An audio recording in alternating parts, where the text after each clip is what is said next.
Welcome to Open Tables.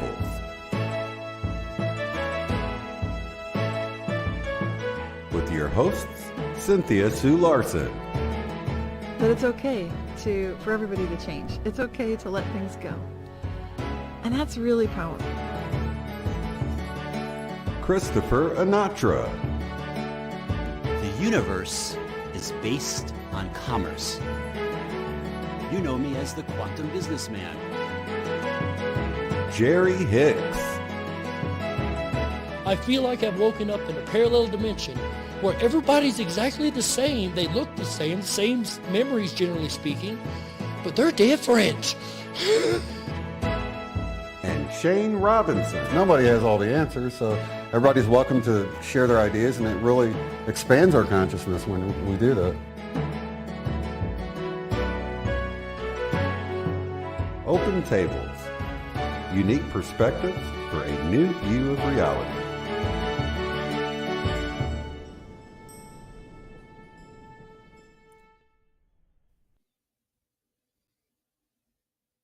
Hello, ladies and gentlemen. Welcome to the International Mandela Effect Conference, Open Tables, Season 3, Episode 4, Mandela Effect Earth Changes. It's a honor and a pleasure to have everybody here with us today. I am so glad to have you guys here. Even if you're on the replay, do make sure that you chat along in the comment section below. All right, ladies and gentlemen, before we get into the fun stuff and I pull in the rest of my incredible team, I do need to go through some very dull legal stuff. Check this out, folks. The content you are about to watch is meant for thought and consideration. Please be respectful of each other and opinions shared. This is a safe space to express thoughts, ideas, and information. Please note that no copyright infringement is intended with regard to conclusion and short excerpts of material that are included in accordance with fair use under Section 107 of the Copyright Act. All right, now with that out of the way, let's bring in the rest of my party, starting with Miss Cynthia Sue Larson from RealityShifters.com. Great to see you, Miss Cynthia. Next, we have Mr. Thank you, ma'am. Always a pleasure. Next, we have Shane Robinson from Unbiased and On the Fence. Good to see you, Shane. All right. Last up, we have Mr. Christopher Anatra. You know him as the quantum businessman. There he is. We are the International Mandela Effect Conference team, and we are here to bring you guys yet another incredible mini conference. But we have some things to go over first. We've got to go through the show agenda. And then we have a huge, very, very, very special announcement, ladies and gentlemen, coming up. Hold on to your hats. But once again, let's go over the show agenda real quick. Big IMEC news. I cannot stress that enough. That is the first thing on our list. Stay tuned. Then we'll go through this month's sponsors. We have a Lazarus species that is on the move. Earth changes, followed by Elves' ears and sprites. Elves' ears. That sounds interesting. Changing statues. I have a feeling they aren't changing them out manually. Something tells me Mandela effect's involved here. San Marino country. The country is San Marino. What's so important about that? Or the Titanic smokestacks. Is there a Mandela effect around that? No cheating. No looking this up, ladies and gentlemen. Apollo 13. There's been some funniness with Apollo 13 has there now. Along with the Beverly Hillbillies. What is a Rainbow Bridge? That sounds quite esoteric. I can't wait to see what that is. Retrocausality update. We had some interesting stuff going on with retrocausality. Stay tuned to find out what that's about. Mandela Effect documentary information coming up. Emmy Chatbot time, the mailbag, and finally the Q&A, ladies and gentlemen. But like I mentioned before, we have an incredibly gargantuan-sized announcement to make, folks. Slide, please. That's right. You are seeing this correct. The third annual International Mandela Effect Conference is coming live and in person. Finally, after so many years of craziness in this world, we're finally going to be able to meet together again, folks, and we want to have you there with us. September 2nd through the 4th, 2023 in Connecticut. Branford, Connecticut. Is that right, Chris? That should be. And just so everyone knows, the exact venue isn't 100% selected yet. It depends on how many people want to attend this live event. But yes, somewhere in southern Connecticut. Hopefully Branford. Somewhere in southern Connecticut. Sounds like a country song ready to be written. Decoding the Matrix will be the theme of this year's conference. But we Coming want to a timeline.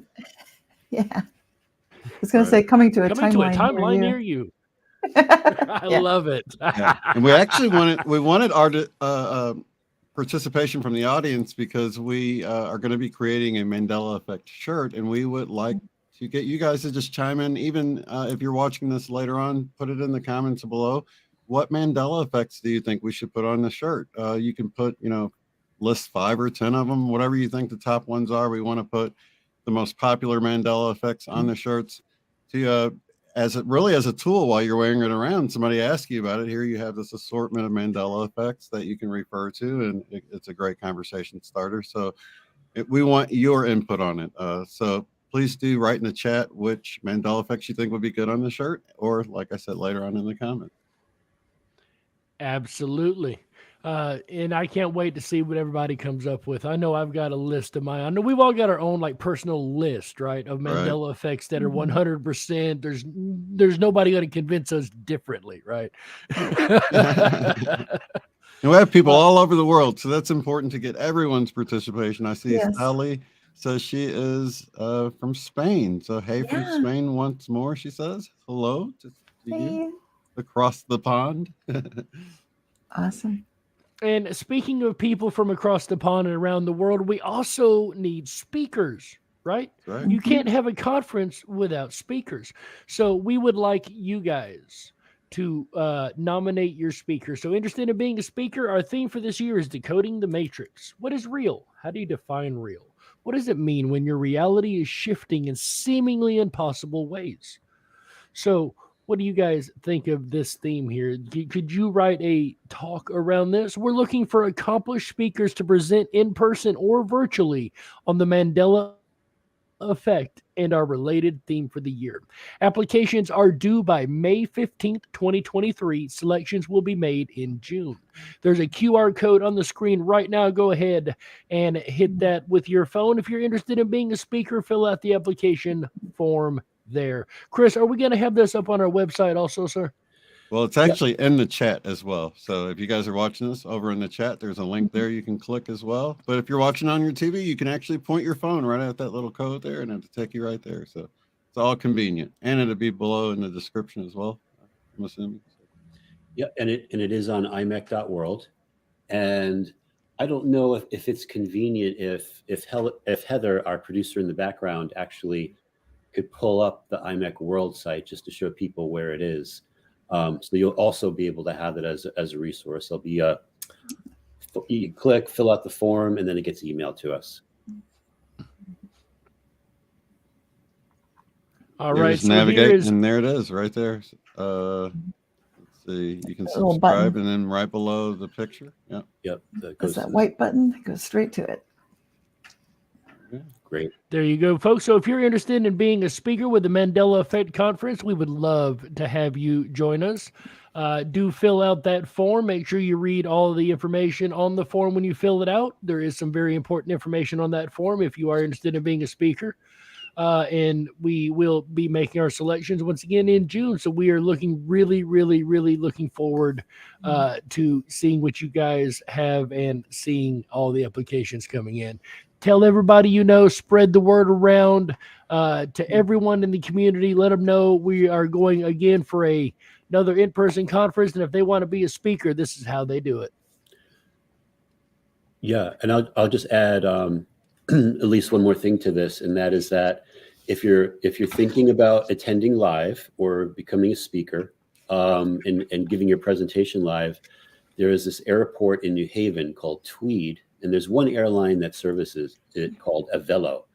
So if you go to avelo.com, you can see the different cities around the country that they service. It's very random. So, and then if you couldn't get a direct flight, via Avelo, there's also Hartford or Bradley International Airport, which is about an hour and 10 minutes away. And there's plenty of places to stay and Airbnbs and that type of a thing. So I just wanted to point that out as well. And it looks like Heather dropped the link in the chat for you guys there. So. For the Avelo Air. That's right. Nice. Thank you so much. Yeah, and if you want to be a speaker, like we're hoping to have everybody live, but there is a possibility if you wanted to be a speaker and it had to be remote, we would consider that. I think our preference is live, right? But if someone wanted to go remote, we could probably accommodate that. Given the situations in some parts of the world still, I think that could be made. Right. But there are certain rules that will have to be followed. And again, information is on that speaker form for information on that. Yeah, and if you know someone that might be interested in being a speaker, let's say there's a certain YouTube channel that you like and you watch a lot and they talk about Mandela effects, let them know, spread the word. We want to have a wide variety of people with different views, and so that it all helps us understand. Everyone's got gold nuggets they can share. So we all want to be able to pick out those gold nuggets that everyone that's been doing this research and having these experiences can bring to light for us. And that's our true mission, is to bring these ideas from around the world, from many different vantage points, just like you're saying, and to share these perspectives, because this is a subjective experience. It's all about the individual experience and really sharing what we each observe, think about, recognize, and the questions that we're asking, and we're much stronger together. So that's what this is all about. In our intro that we play every month, one part has Shane talking at the 2019 conference, and he says, when we share these ideas, it helps expand our consciousness. It's one of my favorite parts of that whole intro video, and it's true. That's exactly what we're saying here. When we share these ideas, when we have different viewpoints, it really does help expand our consciousness.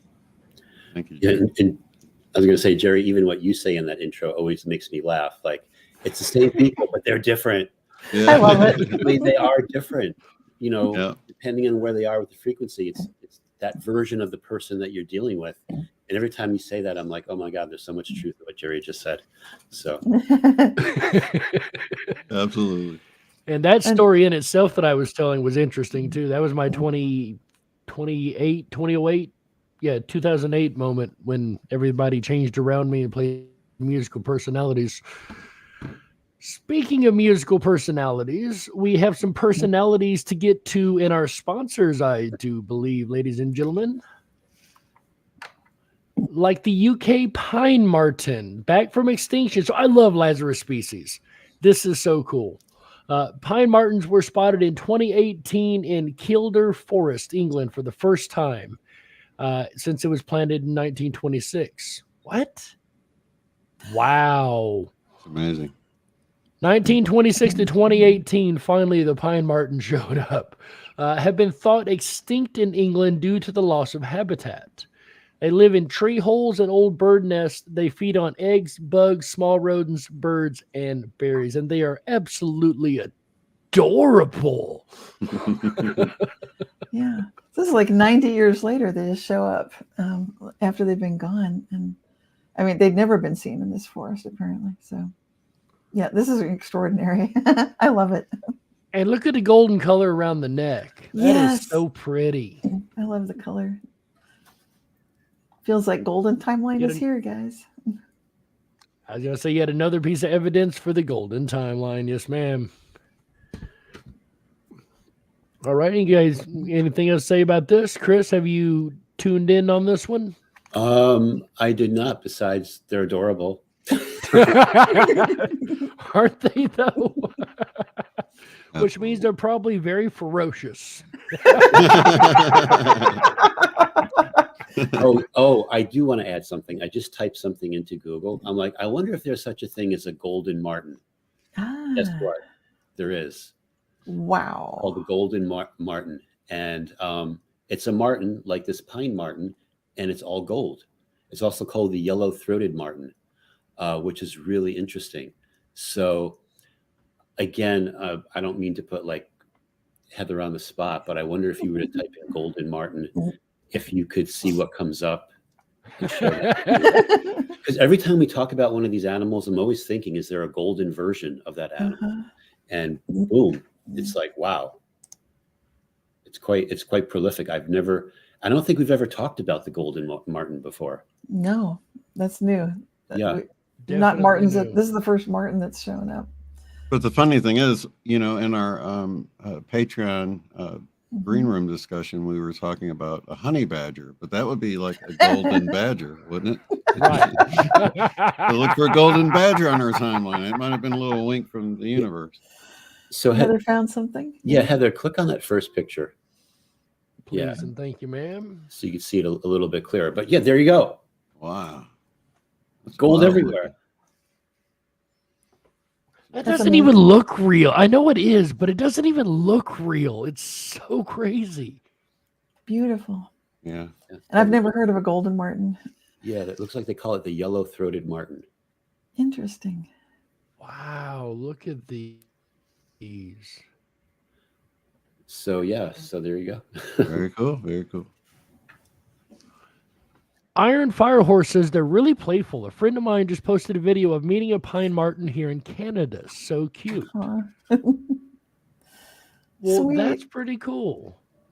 That is super cool. Yeah, thanks for sharing that. That's good to know. Hopefully not too dangerous. Don't go hug them if you see one in the forest. So jumping from the forest to the sky with our next sponsor coming up, we have the Taiwan blue magpie, Taiwan's national bird. So I had a bunch of magpies when I lived in Idaho that were very dominant birds. Mm-hmm. I've never seen a blue magpie. These guys are really, really pretty. Mm-hmm. Also called the long-tailed mountain lady, the member of the crow family. Really? Is colorful, monogamous, unafraid of people, typically in groups of 6 or more, and live in mountains at elevations of 300 to 1,200 meters, which that sounds about right. I guess this is here because it's new to a lot of us. I don't remember seeing a magpie like this. Looks like a bird of paradise or something, and related to the crow family. The whole thing is extraordinary. Obviously, it's been in plain sight if it's Taiwan's national bird, but it's very new to me. With the coloration, those beautiful little white dots on the tail feathers, and the color combination, it's amazing. I'll just go ahead, Shane. Oh, I was just going to say you're right. These are probably some of the most beautiful birds I've ever seen. Mm-hmm. Yeah, when I think magpie, I think Heckle and Jekyll, the cartoon, because they were magpies. Oh, okay. I love that. Yeah, they're like black and white, But to see one that's color with that royal blue color is outstanding. Now they've been, what does it say? The Taiwan's national bird. So if this is a new mandanimal on the timeline, we're now in a timeline where Taiwan has made it their national bird. But I can't speak about if there was a past national bird of Taiwan, because I have no idea. But in any event, they're so beautiful and spectacular. At least Taiwan thinks they're that important and made it their national bird. So there you go. And magpies are very smart. They're like one of the smartest birds out there. So are crows. Crows are too. Crows. Yes. You know what's interesting? I was watching a food theory video this morning. Well, how does that connect? He was talking about the color blue and how in nature the color blue is usually used as a warning sign, from the tentacles of some of the octopi to the blue poison dart frog to everything that's blue in nature tends to have a warning connotation to it. So it's kind of neat to see this overabundance of the blue color in nature, and it doesn't seem to be a poison creature or any kind of like negative connotations here. Right. Yeah, when we think blue too, when we think of like the chakra system, right? We think of blue, we think of like the throat, we think of our voice having more light, our voice having more power. And I think just like the golden animals, the ones that are blue, it's all showing an enhancement of something with us as an avatar, as a human avatar is getting better and better and better. And we see signs of that in the animal world, especially with mandanimals like this that are new for at least some of us. Absolutely. Paisley in the chat says, yes, the indigo has to do with the awakening. I love that. Thank you, Paisley. Yeah. And there's something about those white dot patterns that just seem like higher frequency ascension kind of a pattern as well. It feels like that to me. It feels like a calling, like a lifting up. It's just a sensation I get looking. Almost. Feels like it. Yeah. You're right. It's like a higher frequency. It's like when you go above the color spectrum, like it for me, like black and white is more of like a higher spectrum, and then grays, but possibly representing neutrality concepts. And neutrality is all about is actually a very high frequency. So, and just like with sound of ascension or even like footprints, right? Right. It's almost like, to me, it's like a drum beat. I can hear it like music. I can see it like music, if that makes any sense. Absolutely. Yeah. Very beautiful. Now, what color is the beak and the legs for you guys? Is it like a hot pink color for you guys? Or green? Yes. Yeah, that's a good point. So this combination of colors is extraordinary. Yeah, it really is. That is a beautiful bird. Yeah, I would remember this, I think, if I'd seen one before. Yeah. Yeah, this definitely is something that would stick out. Again, especially considering the color, right? And what we don't see on the bird, or on this bird with that color.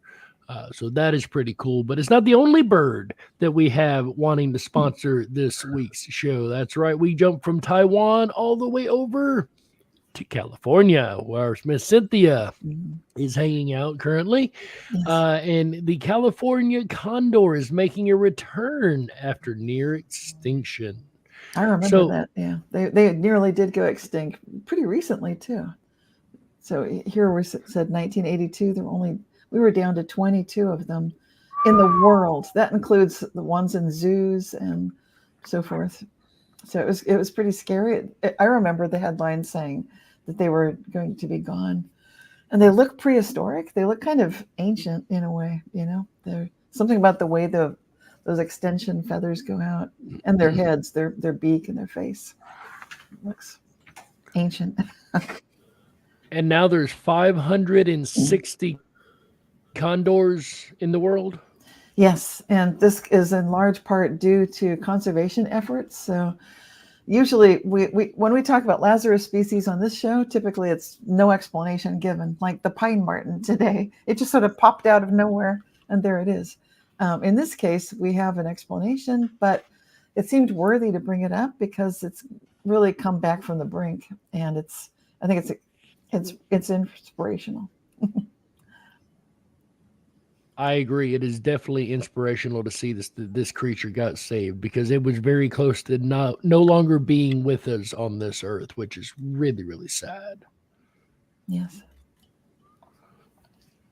And they have an interesting role they play. They have a very acidic gizzard that can digest botulism, salmonella, and other kinds of nasty diseases. So it can literally eat what would kill us. That is amazing.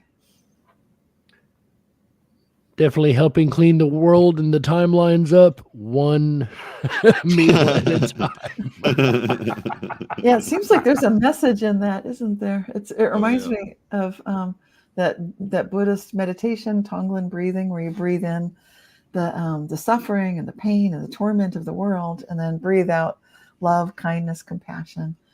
And so that it seems like this might be the embodiment of that in a bird, in a way, that they're able to digest what would be toxic or poison to most of us. And it's a beautiful message for all of us. Absolutely. I fully agree. All right, moving on to the next sponsor on our list. Can you hear me? I mean, what? So can the Dumbo octopus. Probably could hear for miles. You heard that right, ladies and gentlemen? You ever heard of an octopus with ears? So when this hit the email string, I was at work, and there's a teenager I work with, and I pulled it up, and I said, "Hey, bud, have you ever heard of an octopus that has ears?" He said, "What?" I said, "No, for real. You've never heard of ears on an octopus?" He said, "You're kidding." And I pulled a picture of us. Check this out. That ain't real, man. No way. That ain't real. Well, they're not technically truly ears as far as we know. They're fins, supposedly. But it makes you wonder. Like maybe the next thing we hear, they'll say, oh, guess what? Those fins, they actually are ears. Because maybe the octopus can use that as sensory input. Who knows? To pick up tiny perturbations in the water. Yeah. It's possible, yeah. Often called the cutest octopus in the world, the dozen or so species of Grimpatethus are called Dumbo octopuses for two large fins on their mantle that protrude like huge ears. Living at an extreme depth of 13,000 feet below surface, they are typically small, about 8 inches. So that's a tiny little thing. And there's something about this really possibly being ears too. It's funny we're talking about Dumbo the elephant, because elephants, I was just reading this week, they actually can hear sounds with the padding on their feet, on their, when they'll actually move their feet around to get a good listening location, because they can hear sounds in the earth, and they will do that. Just careful positioning of their feet to hear through the pads on their feet. So I think these really might be ears, even though supposedly just fins. But it'd be a good one to see what people think. What do you guys think? Do you think that octopus can actually hear with these? I do. The way they protrude from the body, I think that they would act as an extrasensory organ. Yeah. Yeah, they say too that it uses those as fins to propel itself through the water and uses its tentacles to kind of guide it. And it said, we have here where it says they're typically small, only about 8 inches. But I was looking online, the largest Dumbo octopus ever recorded was 5 feet, 10 inches. Oh my gosh. And weighed 13 pounds. So they can get big, right? So, yes. And I saw somebody ask the question, can I have one as a pet? And because they prefer that deep pressurized water, they're not good as pets, obviously. So, right. But it would be cool to have one swimming around your fish tank, but sorry, kids. Unless you get a high pressure fish tank. Right. I was going to say Dumbo would fly with his ears, so they were like wings or fins. So right. Good point. Any message on this one? What do we get for humanity or for the world getting an octopus with Dumbo ears? Yeah, I think that at least with this one we have in the picture, you look at it and you see pink and you think higher heart type technology, and just looking at it makes you a little bit happy, right? It's like, wow, that's pretty cool. I can't believe there's an octopus that looks like that. So I would say at the very least, tuning into it, that's what I would get right off the bat. I would have to agree with that, Chris. I think that's pretty good message. Yeah. And go ahead. I was going to say, you think Mandela effects, like how come there's never been a cartoon with a Dumbo octopus or anything, any movie or a book or cartoon or, so when we see these things that for a lot of us are new on the timeline, if they're really new, sometimes you'd think there would be a lot in the culture already about it. But if this is truly a new man-animal that most people haven't seen before, their consciousness hasn't been there, well, then it makes sense. So, yes. So for myself, this is definitely a man-animal. See, it's not a man-animal; it's a new alien that's arrived on Earth. Or it's observing things from the depths. Exactly, you got it. Yeah. Low profile. Under the radar. And making us happy. Speaking of happy, let's move on to the next sponsor here. Quite a happy sponsor indeed. I've heard happy cows make happy milk, but I don't remember seeing this in the commercial. So this is a very interesting pattern here that is formed itself on the side of this cow. The Holstein, known as Happy, was born with a birthmark that looks like a smiley face. Definitely, it makes me happy to look at it. Little creepy, but cute.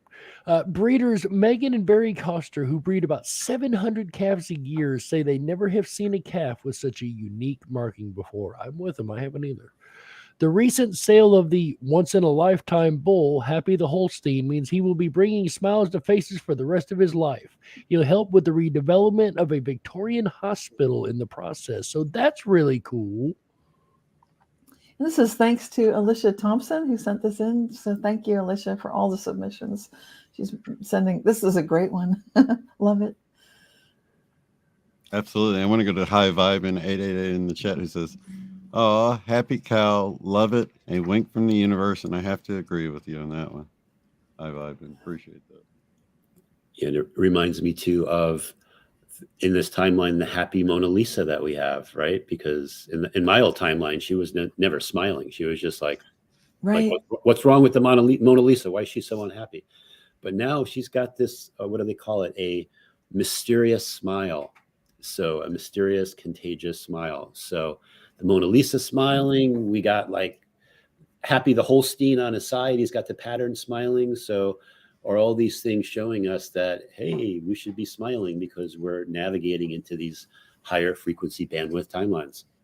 Maybe the thinker will be smiling next. You know, the fist has moved and it's getting like looser, and next it'll be grinning, you know? Exactly. I feel he'd be like, taunting us at that like point. Finally got it, you know? He got it. He's in the golden timeline. That's when we know we've arrived. Light bulb above his head. It's always been like that. Love to see that. Nachiketa says, Joystein. I like that one. Oh, I love it. Joystein. Iron Fire Horses. I've seen smiley faces on cats, but not cows. How funny is that? Yep. Jack-o'-lantern cow. Yeah, exactly. Let's see. Ronan says he saw that octopus back in the 90s. Cool, though. Very That's cool. really cool. Wow. And that's is the thing about these. Forget. Yeah, you don't forget it once you've seen it. Can't unsee that, as they say.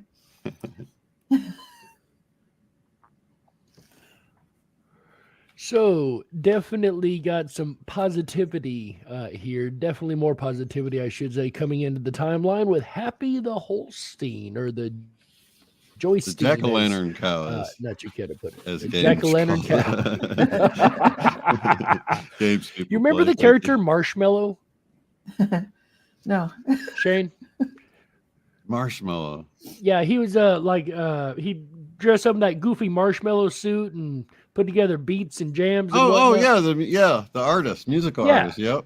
Yeah. Oh, okay. See it? Yeah, it does. Do you see it? Marshmallow the cow. That's right. That is wild. Yeah, it does just look like Marshmallow. That's hilarious. All right, ladies and gentlemen, but our next sponsor is not a marshmallow. Actually, it's a Hainu Black Diamond Apple, and I do hope I said that right. Dark purple type of Chinese red delicious apple. So is it purple or is it red? I'm confused.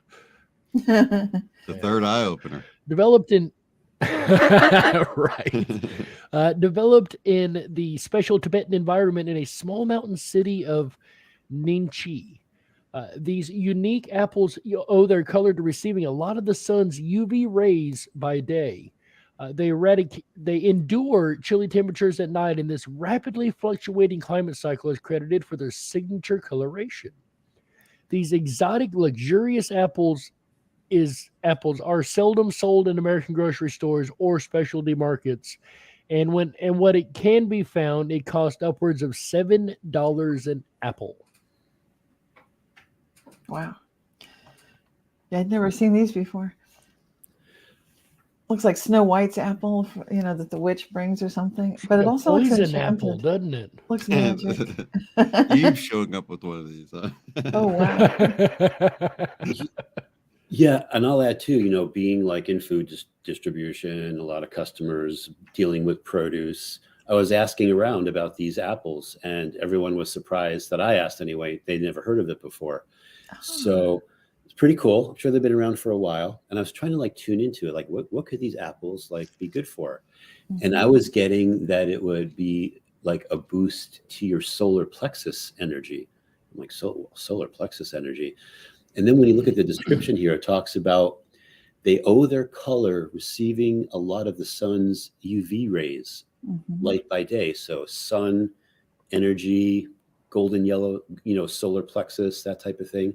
So perhaps these apples are absorbing energy from the sun in a certain way that's helping to, or could help our solar plexus to radiate more energy. And then the more energy our solar plexus radiates, the more it could like boost our entire human avatar. So just something I wanted to add to like what could be good with this. And this, the sun is changing. Like the sun to me is definitely, there's a lot of interesting things, a lot of new types of radiation, or I'll call it data, that's coming from the sun. So maybe even enhancing these apples. And wouldn't it be great if they could be grown somewhere other than Tibet? Like it would be awesome if somebody could figure out some place in the US or someplace, because there's high altitudes everywhere. So if it needs a high altitude, to figure that out, to bring these apples to the world and bring the price down to less than $7. Outstanding. And it looks like there are little dots maybe on this apple. I can't tell, but they call it the black diamond. And that's such an interesting name. Now black because it's that dark purple. The diamonds, not sure what that's about, but I get that feeling of eternity when I look at it. It feels like I'm looking into like a diamond. It looks like forever. There's something about that quality here. Not sure what that is, but I can feel that. So maybe partly tied to longevity or something like that. Well, I know it's making me hungry sitting here looking at this. Yeah, imagine having like an apple pie made out of these. Oh my goodness, that sounds good. Any apple's good, right? Yeah. I've not tasted one yet. I don't like. I haven't tasted some I like more than others, but I've never found an apple I'm yet to like. I don't know about you guys. Speaking of liking, I'd like to go on to the last sponsor of today, Caño Cristales.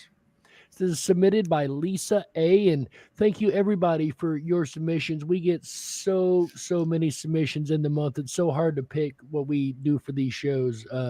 If you want to submit your stuff, we'd love to see it. You can email us with your suggestions at team@imec.world. That's team@imec.world. That's right. And I'm sure we will have that up in the chat. There we go, imec.world. All right, so Caño Cristales, the Colombian National Park of La Macarena. Yeah, you heard that right. Macarena has been called the most beautiful river in the world. The river that escaped from heaven. The river that escaped from heaven. I like that. Located in the Serrania de la Macarena province of Meta, this rainbow river is a tributary of the Guayabero River that was discovered in 1969 by a group of cattle farmers. You guys throw these words in here just to see how much you can push Jerry's weight. You're doing great. What it is you glitch a little bit here and there, and people think you're AI. I think so. Okay, got it. It's not Max Headroom. It's like, do you guys remember Max Headroom? I used to love it. No, right. not at all. But we're not missing anything. Oh, you're glitching now while you're doing. That's funny. This is too funny. This is live, you guys. We're all real. I promise you that. Oh, but this looks unreal. This river with that many colors, I've never seen anything like that. Can you imagine coming over a hill, and looking down and seeing this water? I'm sorry, you guys haven't heard of the Rainbow River before? I'm serious. I have. I've heard of the Rainbow River and the Rainbow Mountains. Yes, sir. Yeah, so this is the Rainbow River of Colombia. So you've heard of it? Okay, this is one of my first Mandela effects. Oh, okay. With the rainbow prismatic springs in Yellowstone and the rainbow trees. Rainbow, yep, exactly. Yes. All the rainbow stuff. Yeah. So for some people, this could be brand new. And other people would be like, oh, I've known about that 3 years ago. So, Right. Yeah. Okay. So when did you hear about it, Chris? You said it was one of your first. Yeah, probably the year would have been 2017-ish, something like Okay. that. Yep. Yeah. Same That here. sounds about right. Beautiful. And then Cynthia discovered a rainbow island that we had on Yes. one of our last open tables, which I think it was an island off the coast of Iraq or Yeah. Iran, one of those two countries. Middle East somewhere. Yeah. But I'd never heard of a rainbow island before that. Yeah. So all these rainbow animals. Yeah. And it does feel like heaven is coming back. It feels like Shambhala. It feels like it's like the, same thing, gateway to the golden age. Like this, we're here for this time. Like this, of course, these things are going to become visible. And for me, this is brand new. I didn't hear about this back in 2017, this Caño Cristales. But even, it seems like it was recently discovered, relatively recently, even according to official history, 1969. So that's not that long ago. It's not like it's been known about for hundreds or thousands of years. It's pretty new to everybody, relatively speaking. Games People Play says there's a Rainbow River near East Palestine too. Wow. I know about that one. I did not know. The one I knew about was like South America, Central or South America, which is this one, I think, right? Yeah. This. Yeah. Also, I just wanted to mention too that Orion Files with Ronan the Voice, he put a comment in there, Rainbow Swamps as well. Oh, yep, that's the one I was looking for. Yeah, I just typed that in and I'm like, yeah, they're rainbow swamps. I had never heard of that. Yeah. So again, like Heather, we're going to put you to work today. If you were to like go to Google or something and type in rainbow swamps, show us a picture that comes up, because that's new for me. That's crazy. Like, Yeah, I've never heard of that. Yeah. Yeah, so it's a quick round of applause for our producer Heather backstage. We have worked her crazy already today, but she does an amazing job of getting all this together and keeping it flowing. So look at her, she quick too. Wow, look at that. Whoa. That is amazing. So cool. What part of the world would that be?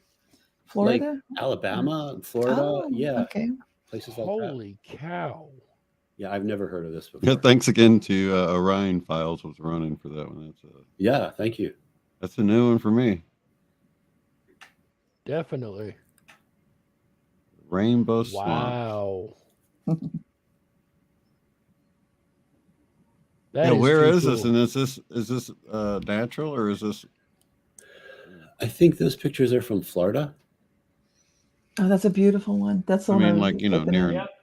Yep. Great picture. That's Florida. Gorgeous. And I wonder what makes the colors. I mean, that's what's interesting. Minerals are. It says that the natural color is caused by natural oils released by decaying vegetation or the biological processes of anaerobic bacteria reducing iron in soil. Makes sense. My goodness. It's a natural phenomenon. Yeah, it does look different than East Palestine. That's for sure. Yeah, and it's not like it's an oil spill or anything like that. This is completely different.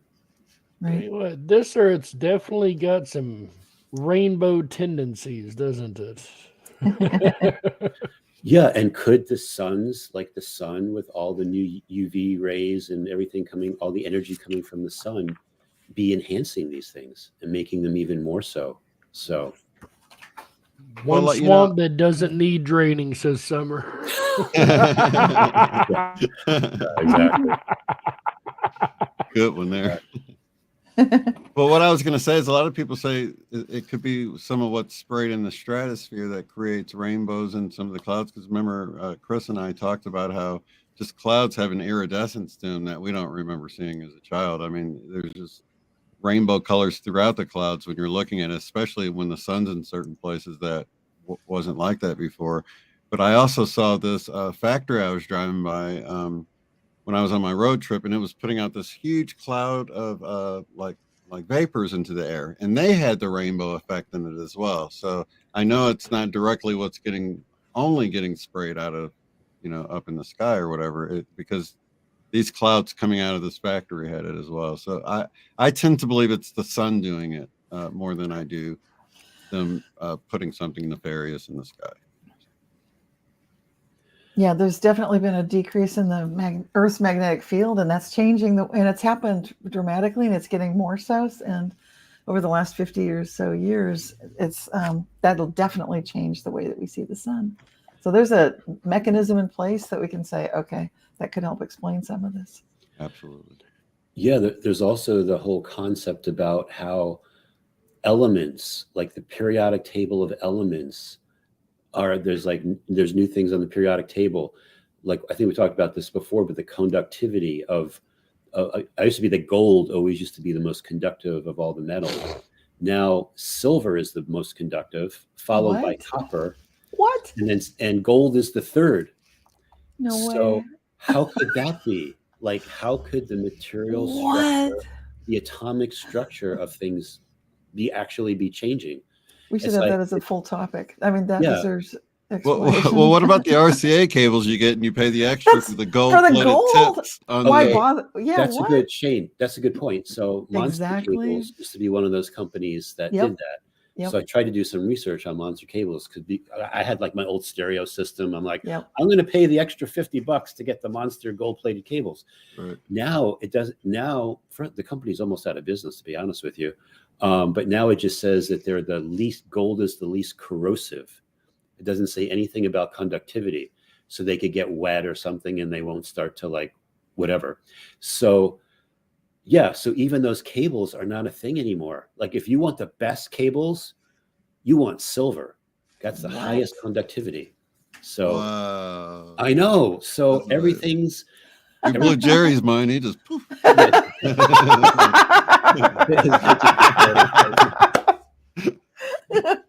straight on malfunctioning there. Our bodies are changing. Geography of the Earth is changing. The atomic structure of the elements are changing. We're becoming more luminous beings. Like, there's just like all these things that are happening to show like, what is this place? So it's all clues. It's all clues to the reality. I love it. And Paisley's right. We're receiving upgrades too. I believe personally, like, our eyes are changing. So of course we're going to see things differently. Our eyes are upgrading. Yeah. And then she goes on to say frequency upgrades, dude. Absolutely. Mm-hmm.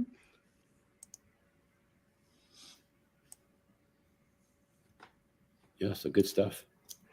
Excellent stuff indeed. That is definitely a show we need to get planned. The whole atomic structure of things changing, that's gargantuan. It is. How could that be? Like, I remember the old periodic table of elements only had 88 elements on it. Now there's 108 or a lot more than 88 with things that I've never heard of before, like Einsteinium.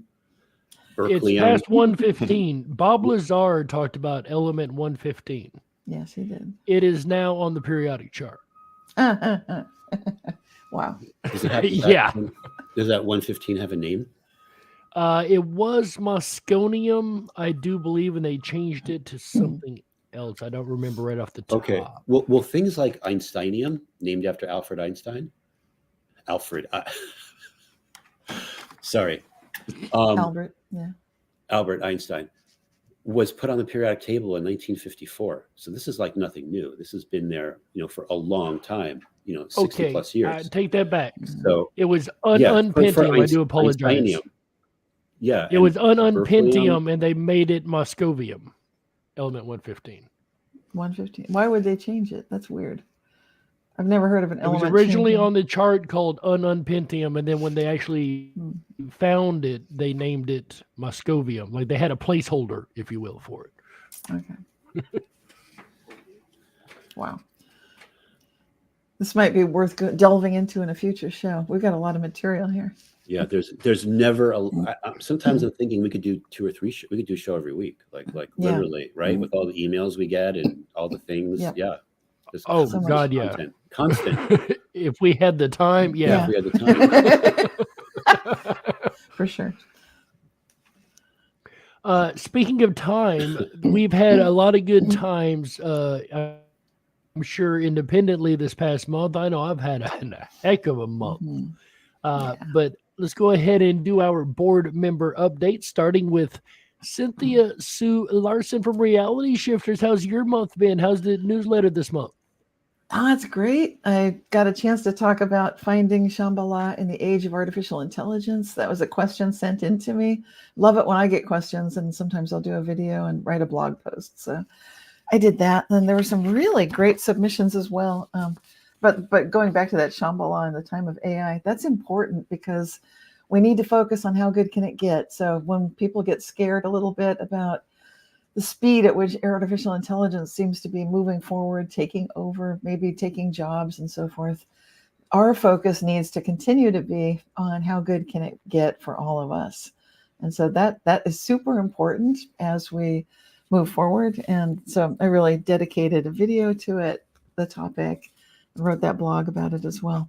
So it has a lot to do with staying focused on ethics, alignment, respect, risk assessment, and so forth. Had a really cool reality shift story submitted about a totem pole. There's a new addition to the top of a totem pole in, I'm going to try to pronounce it, Wyandotte. That's in Michigan. So that was submitted to me by Autumn in Riverview, Michigan. And it's her totem pole never had a turtle. It looks like it's flying. It's just right up there on the top of the totem pole. She used to stare at this thing all the time, and that turtle was never there. And then now it is. And it's got lots of other interesting stories. The wolf in the Bible, there were some new takes on that. A movie, Company of Wolves, lots of wolf stuff came up. The other things I've been working on this last month they're not yet out, but they will be. I was a guest on Buddha at the Gas Pump, and so that'll be out maybe next week. And then I finally will soon, in the next month or so, hopefully see a road trip that I did with Melinda Iverson Inn, where we were both dousing energy lines at a convergence point at the top of Mount Diablo in California. There are 4 lines that come together. So we took a trip and had fun dousing while driving in the spirit of Hamish Miller, and also inspired by Rory Duff and his work. So it's been a really busy month, lots of good stuff, and look forward to hoping people check out my newsletter and my news on realityshifters.com. And I do publish my monthly newsletter there pretty much every month. Also have a new Dream Vision 7 radio network interview coming out. I think it came out this week, actually, or it will be coming out soon. And that'll be about quantum spirituality. Had a great conversation with the author of that new book. And all these things, of course, check out my newsletter. Sign up for it. It's free. And it's you can also look at all the issues, the back issues that are on the website as well. I say it every month. It really does bring a smile to my face every time I receive the monthly newsletter. I really enjoy reading everything you put in there. Excellent, excellent work every time, Cynthia. And you guys make sure you go on over to realityshifters.com. It is listed right here on the screen right now if you are unaware of how to spell it. Make sure you sign up for that newsletter, and everything she offers over there is top-notch, guys. So do check that out. That's Cynthia Sue Larson. Thank you so much. I'm so glad you've had such a great month. Thank you. I can't wait to see that dowsing video when it comes out. I'm really looking forward to that. And Sally in the chat agrees. She says, yes, it's a brilliant read. Thank you for chiming in, Sally. Oh, thank you. Christopher Anatra, you know him as the Quantum Businessman. How's quantum business this month, sir? It's pretty cool. There's a lot of things I'm working on. The biggest thing for me is next week I'm filming another Symphony of Realities. It's called it's my Act 9, and the title is Gameplay. And I've got like so much information I want to share. And it's because if this is a game, there are rules to the game, and there's ways to understand how different things work. And for example, one of the things I'm going to be talking about is the concept of time loops and something I'll call it return by death. And what that means is, like, you could think of it like a regular video game. If you get to a certain point, and I think I've talked about this on our last episode briefly, but basically you can get to a checkpoint or a certain anchor point, and then the game gets saved because you've accomplished a certain goal, and then you move on. And then you try to get to the next checkpoint. And then if you fail for whatever reason, let's say you die, the game returns you to where you were before. So there's a whole concept about time loops and return by death. And I'm going to be like, that's just one of the many things I'm going to be getting into. And I'm going to be using the case of Julius Caesar as an example to show he was someone that was able to, he had this ability, and he was able to remember all of the mistakes that he made. So sometimes people might think, oh, he was, and he was brilliant, right? Brilliant general. He won these battles. He never should have won because he was always outnumbered. Could it be that he actually died in some of those battles, but remember the reasons why he lost, went back to the previous checkpoint, corrected the mistakes, may have lost again, and kept correcting and going back and forth. So far out concepts like that, I'm going to be talking about. It's going to be one of my most interesting symphony of realities for sure. I have a question. Go ahead. Are you going to cover current modern day people as well? Like we've talked about Elon Musk and wondered, is he an alien? But maybe, is he a time traveler? Yeah, or I wasn't going to, but people like Elon Musk, what he can tap into, he's literally tapping into other realities. Yeah, where these things have been successful, so that he knows to bring them, kind of like pull them into ours. So yeah, and I just wanted to say too, like if you're not feeling it yet, there's something going on with time. There's like literally so much going on, and like people say, drink plenty of water, but seriously, drink plenty of water. And last week we had the solar eclipse on April 20th. That was very powerful. I'm just going to say really quickly, it appears that our sun is a similar sun to the way it was during the time of Atlantis. And what it's now able to do, since this solar eclipse specifically, is generate divinity. And that's something that hasn't been able to be done since Atlantis. It also can generate goodness force, truth force, freedom force, and freedom from all enslavement. So there's a lot of things going on with the sun, our reality. Even when people start looking at the reality, things might appear to be more 3D or more enhanced, or colors might start to pop more. So these are all signs that we keep going up in frequency, and the Earth is going up whether we like it or not. So we got to go up with her. So I'll end with that note. But yes, I got a lot going on. Rocky the Flying Squirrel in the chat says that eclipse kicked my butt. I know that. Yeah, everybody will have a different reaction too. And this past Sunday, we were in a big solar storm. I don't know if you guys know about it. Like literally from the morning until late in the evening, early morning the next day, my text messages were going off about KP index has reached a level. We're in a major storm right now, and geomagnetic event, and the auroras were seen as far south as Mexico. Yes. And so some people were like not feeling good. Other people were dancing. It depends. Like if you can, always dance, but you got to listen to your body. But yeah, there's so much going on with the sun, and I believe it's not going to let up. That was a coronal mass ejection targeted straight at the Earth. So we were right in the path but it wasn't as strong as would be needed to knock out the power grid. It would have had to be 100 times bigger. It was already pretty big, but it would have to be epic supposedly. Yeah, yes. But enough to help us start to keep our DNA going. Yeah, it was just the right amount. Yeah. To avoid another Carrington event or whatever, right? All right. So it sounds like you've definitely been a busy man, Mr. Chris. Yeah, me, the sun, everything. New man, animal. Excellent. Ladies and gentlemen, Christopher Anatra, the quantum businessman, studying the sun this month, it looks like. Great information, Chris. Always, yeah.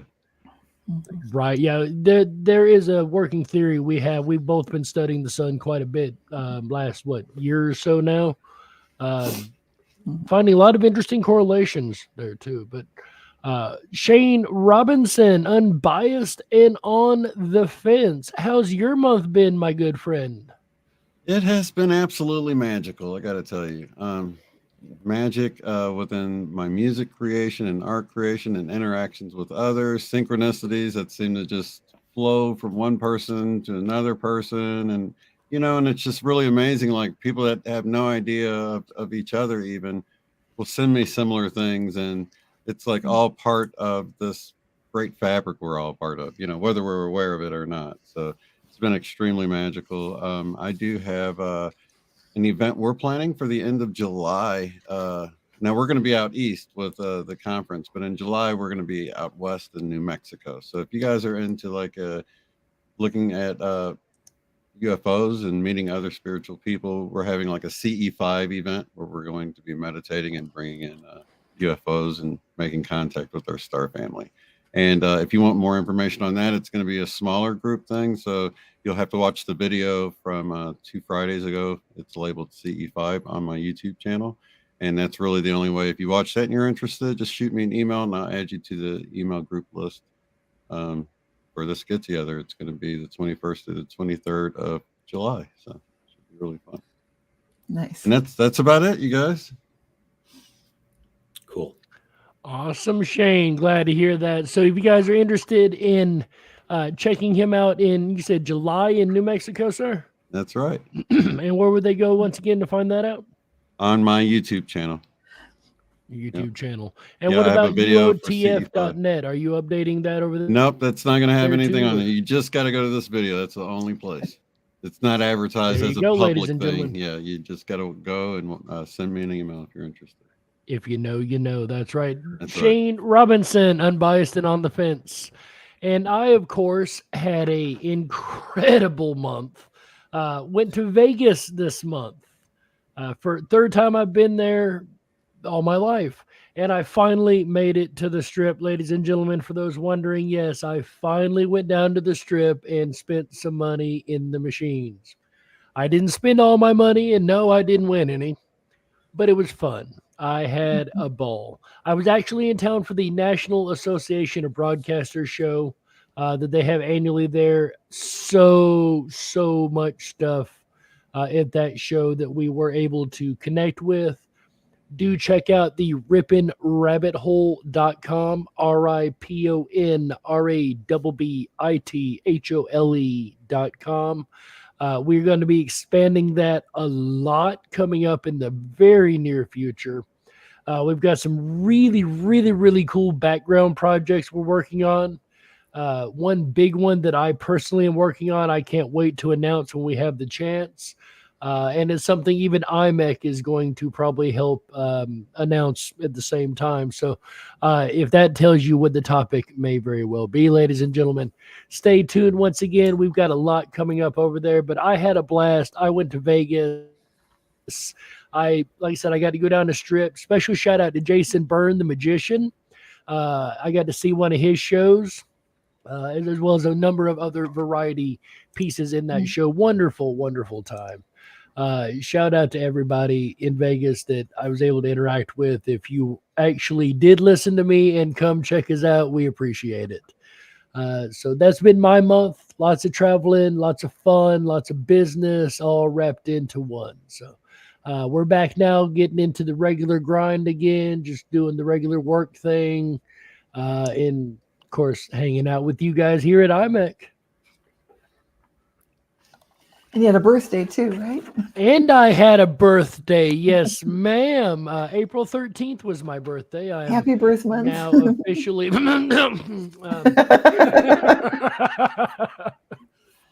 So, yeah, I actually woke up in Vegas on my birthday. I got to go to a really awesome little farmer's market, which you can't beat a farmer's market. Everything's so fresh and real there, you know. Tasted some of the best honey I've ever tasted. The bees were allowed only around alfalfa and clover. And let me tell you that flavoring is just, yes. Oh my goodness. Looks like you already had something of that nature, Cynthia, from the look on your face when I said that. I love it. It's so good. But yeah, I had a great birthday month. I appreciate it, guys. I had a wonderful, wonderful time. And it's always great, again, to be back here with you guys to finish out this amazing birthday month. Yes. I just wanted to, thank you, Jerry. I just wanted to add real quick. While you were talking, I just got a solar wind alert on my text message alerts. The solar wind is blowing faster than 600 kilometers a second. A moderate solar windstorm is in progress. Wow. There you go. Never stopping.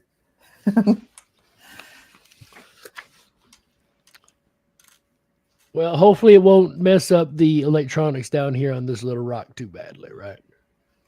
It shouldn't. However, it might bring back more species. We never know. Like the next slide here. Thank you, Heather. Again, amazing job in the background she does, guys. Cannot say that enough. Lazarus species on the move. So I know a lot of you thinking, wait, shouldn't this be in the sponsor section? Well, not really. Is the Tasmanian tiger clawing its way back onto our timeline?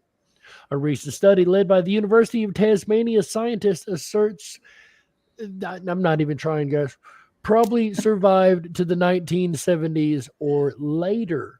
So why is that interesting?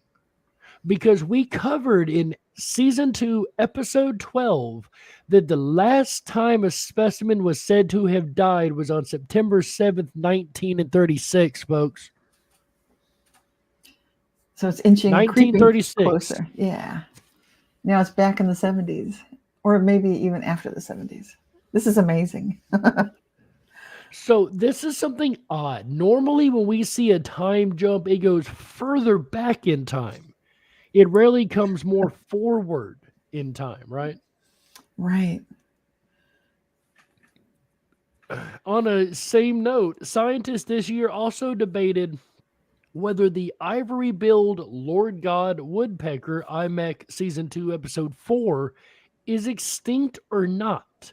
Decisions ultimately come down to a verdict of a jury of experts. I can just see this happening with the Tasmanian tiger too. It's like, well, guys, it's back, or is it? This is really interesting when it gets so much closer that we're just teetering on that uncertainty point. We don't know for sure. It is fascinating. Yeah, and if anyone's wondering why these scientists say it probably survived to the 1970s or 1980s or even later, is because all of a sudden they were researching all of these sightings. And they saw this consistency, that it wasn't like people just making stuff up, and that the sightings had a consistent manner to them. So is there photographic evidence? For this, I don't think so, but not yet. not yet. But that could be next. Who knows? Reminds me of the same concept as like the passenger pigeon.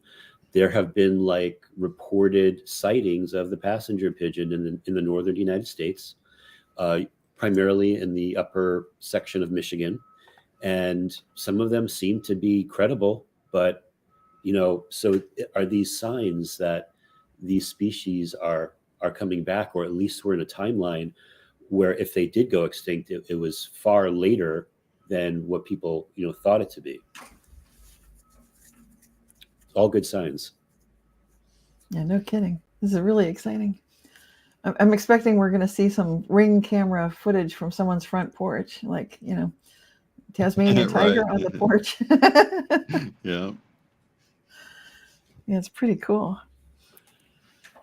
Yeah, and unless anybody else has something to share, we could probably go on to the next. Okay, yeah, next slide. The next slide. And this is getting to the heart of the theme today. This is Earth changes, and this is a big thread.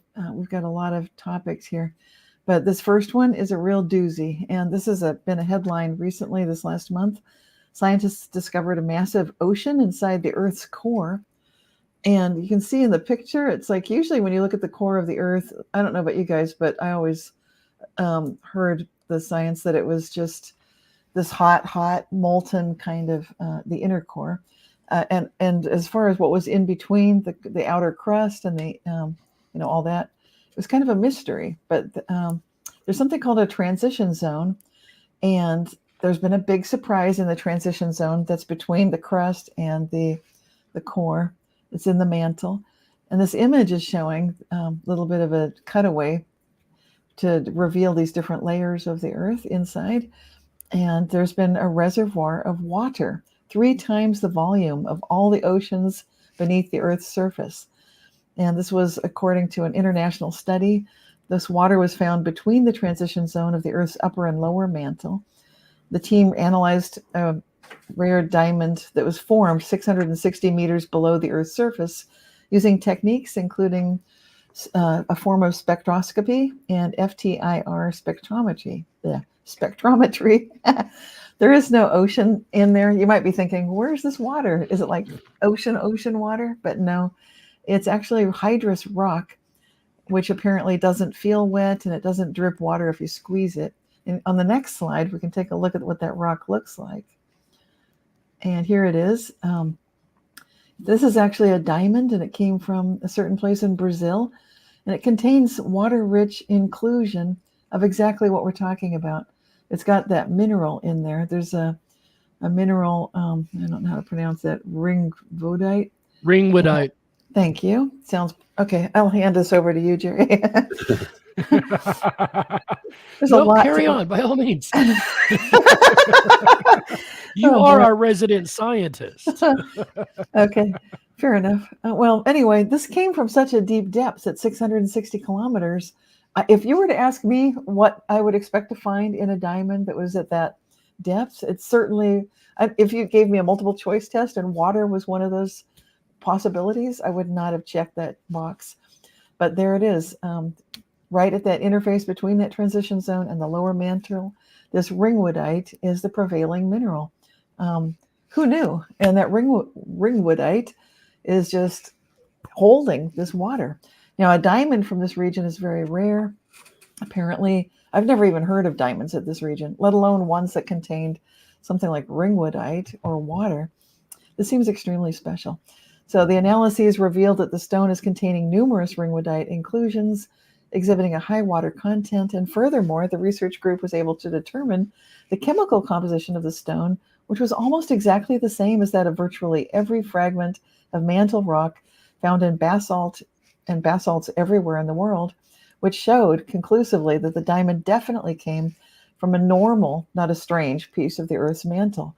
So this is important because when scientists do something and they just sample a tiny thing, they want to know, is this representative? If it is representative, then they can start making these assertions like they are doing, that this therefore indicates we've got 3 times the volume of water that we find in the oceans on the surface of the Earth that are actually inside the Earth. And that demonstrated the transition zone is not a dry sponge, but it holds considerable quantities of water. And this is amazing. This is new to me. And I guess it's a new discovery, but what do you guys think of this? Well, I want to chime in with the chat. Paisley, which I couldn't agree anymore. Paisley says, "Hey, science, you got some splaining to do." Love it. Exactly. So I second Paisley's comment on this one. Remember, the science is settled.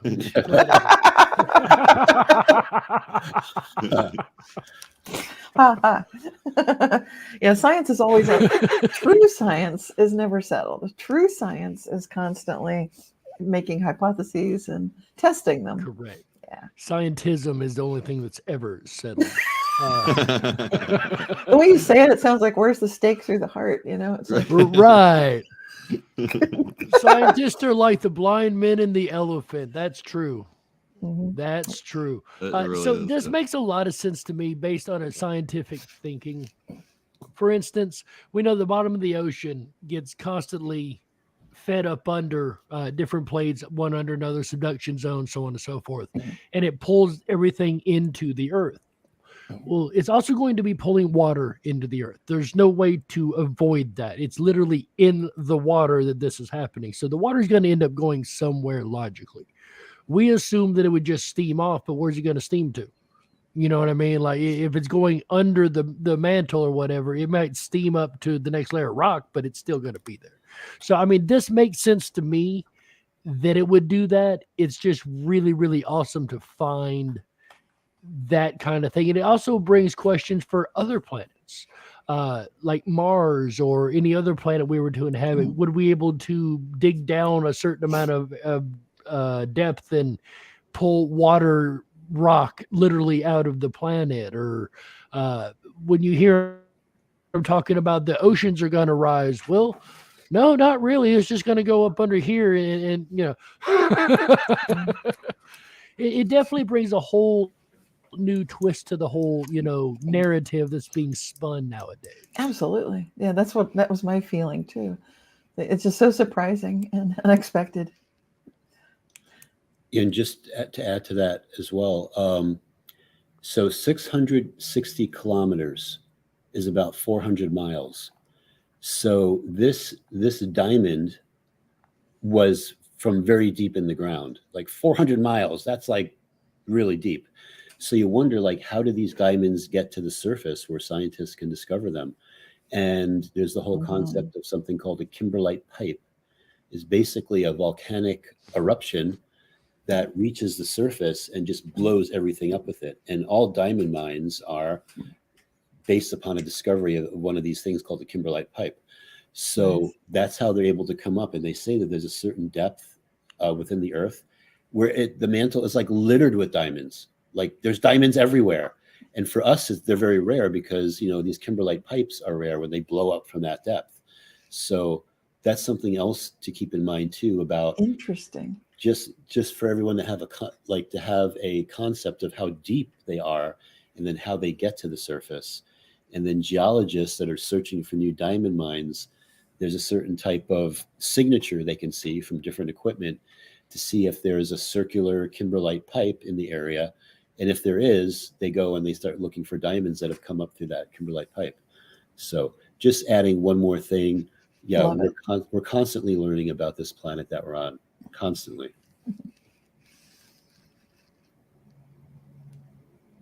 Absolutely fascinating. But it's not the only water issue that we have in today's slide. There's a couple Earth anomalies going on, like the South Atlantic anomaly that seems to be changing. So the South Atlantic anomaly, I know a little bit about this. This is where they have in space, they aren't able to receive electromagnetic signals right above this area. For an unknown reason, nobody knows what's causing it, why this is the case, but they've always had issues over this part of the South Atlantic. Some have assumed there's something on the bottom of the ocean, others have assumed electromagnetic waves, this, that, and the other, no definitive answer. But now it seems to be changing and, quote, getting worse, end quote, as it's deepening and moving. Who brought this up? Yeah, well, I did, and then we heard about it also from maybe one of our listeners and viewers. But they call it the pothole in space, that thing you're alluding to. It's a nickname for it, a certain area to avoid because it can cause trouble for any kinds of satellites that are sensitive in that area. And the fact that it's on the move is really interesting and kind of surprising. I mean, the fact that it's there at all is kind of surprising. I had not heard about this, but you said you heard about this before, Jerry. Yes, the South Atlantic anomaly I have heard about quite a bit in paranormal studies because there's no definitive answer, so it is an open mystery, scientific mystery, as well as, you know, a lot of paranormal people say, well, maybe it's a UFO at the bottom, or maybe it's Atlantis time crystal down there. You know, there's all these wild theories that get kind of piled on, is how I ended up running across it. Well, it's actually moving into the South American continent, you know, right out of the Atlantic, and it's scooching along. So that's fascinating. Well, I would argue the South Atlantic or the South American continent is moving into it. I mean, you've got a point there. It's a strange attraction for sure. But it is interesting that it is right there where we see a lot of the land masses out of place in ways that we do not remember, is right around this anomalous area of all places. That is interesting. Very interesting. St. Elmo's plasma. That's funny. But have you guys, Chris, Shane, heard of the South Atlantic anomaly before this? I thought this was. Is this not related with the poles shifting? This is a creating separate the magnetic anomaly. Well, it actually might be related to that because the center of the core of the Earth has stopped rotating, or at least they've noticed that in the last month or two. Right. And then, as you're pointing out, that sometimes is correlated, but not. We don't know if it's a causative relationship or not, with the poles doing a complete switch. The north and south poles have been moving slightly, and the stopping of that internal rotation inside the Earth, occasionally that does happen. And I think it absolutely has an impact and an effect on all of the magnetic field around the Earth. I think what it was is I saw a special where they were talking about the way the poles were moving, and then they mentioned this as maybe a possible result of that happening or something. So I've heard about it in the context of the poles moving, but other than that, I haven't. So this has supposedly just been around. Yeah, this has been around for quite a while. Well, how long do you think you've heard about it, Jerry? Decades or? I've known about it since before the Mandela Effect. This was a very well-known thing. And how far back? Like 50 years maybe, or? Since the beginning of space travel, they noticed this area that they were having issues in and have always had issues in. Interesting. Well, orbiting space travel, you know what I mean? Right. And it's different than the Bermuda Triangle. I mean, obviously, it makes you wonder. Right. Yeah, and it kind of makes you wonder why you wouldn't have heard more about that, because it seems like there's actually more here to actually see. Yes. From an instrumental standpoint than, this isn't the Bermuda Triangle. It's just like people disappear, or maybe they'll report weird things with their instruments, but there's nothing the sensors are picking up like this on a global scale, right? No.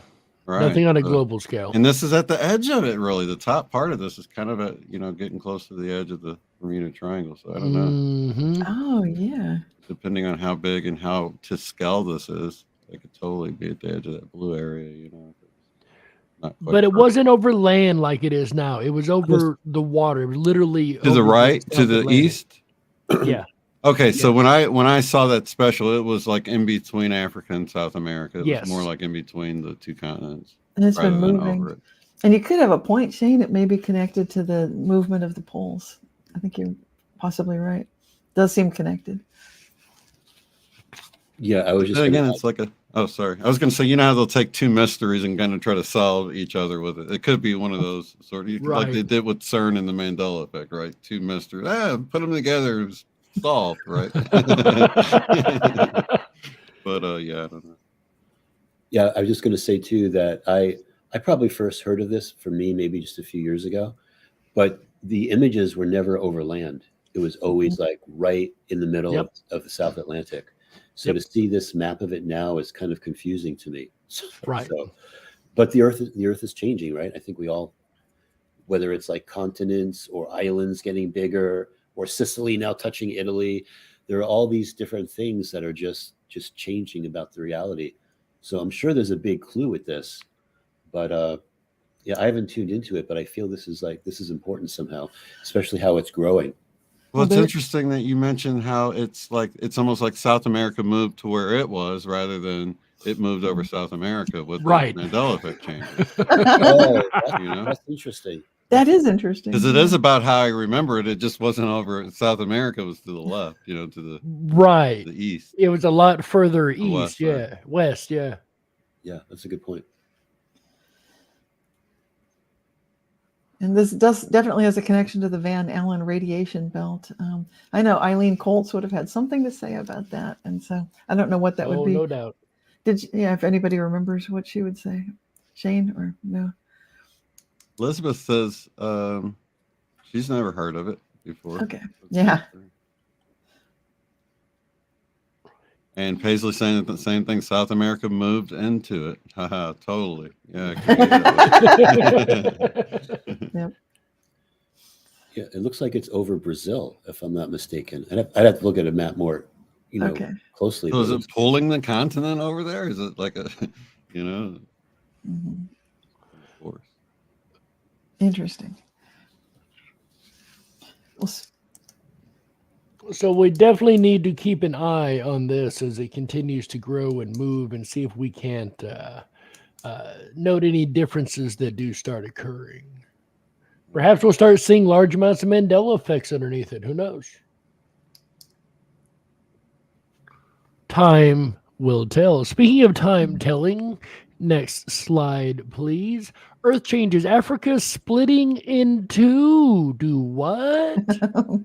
So this actually isn't as wild of an idea as it may seem like right here and now, because I seen an article from the archaeologist.com yesterday or day before actually talking about Africa splitting down the middle, or splitting in two, I should say. So a massive crack suddenly appeared in Kenya, prompting new discussion on the breakup of Africa into two landmasses. The crack continues to grow in size as heavy rainfall in Kenya's Narok County exacerbates the kilometer-sized chasm. The sudden appearance of the crack is related to the regional zone of weakness and broadly associated with the continued breakup of the African continent. The leading hypothesis behind the breakup of the African continent is caused by an underlying superheated plume. The plume is causing Africa to split in two along the eastern edge of the continent. Thankfully, the rifting process will take many millions of years as the crust begins to thin and sink and small seaway begins to intrude the rift zone. So, in other words, we'll see this in the next 5 years or so.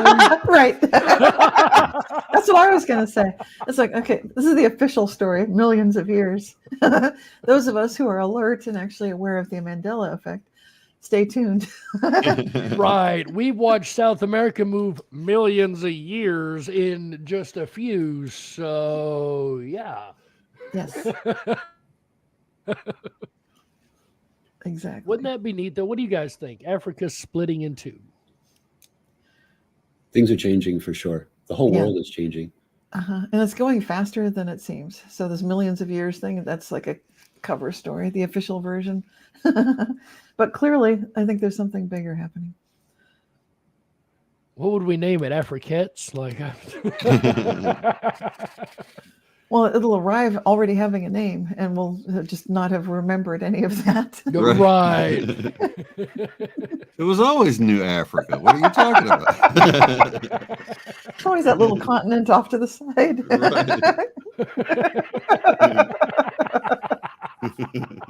It's always been there. What's wrong with you?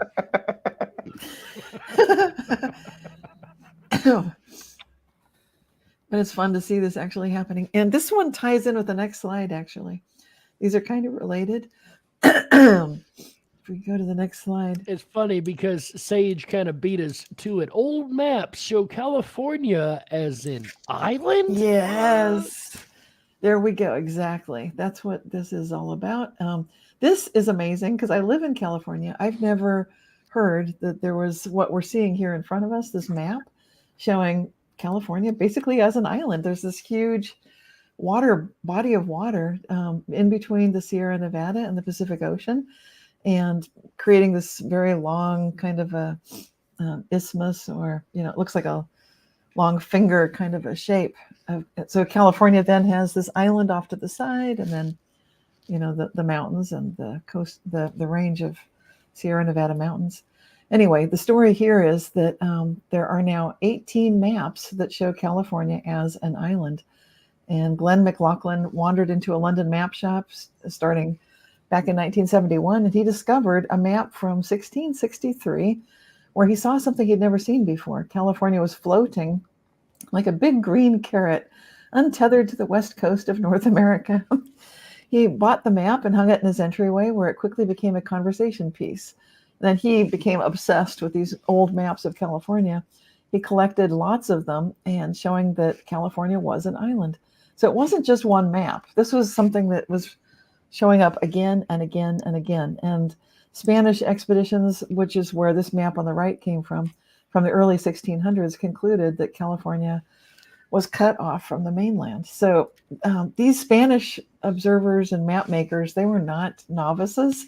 They were actually pretty good at what they did. So the fact that they're showing this seems to give some legitimacy to the idea that maybe there's not just one history of California. There might be more than one. And this is the first I'd heard or seen it. And it ties in with the whole Africa splitting thing. And we're joking and like, how soon will this happen? Like 5 years?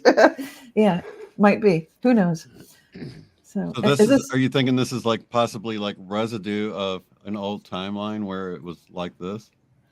Yeah, I think this is the kind of stuff we see like with your love map, Shane. Like this is the kind of residue we can actually sometimes hang on to, as long as it's kind of obscure enough and hidden in a closet of a map shop or something. Right. I don't know how this came to be.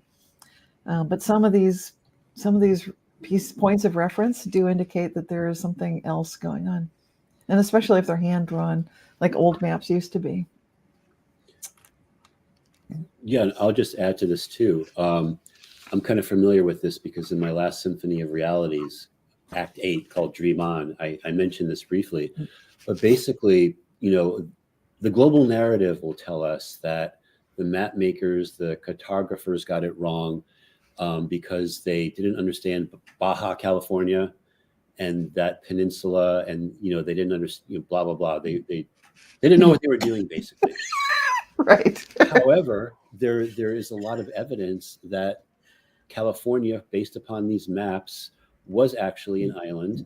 It was separated from the mainland by something called the Red Sea, of all things.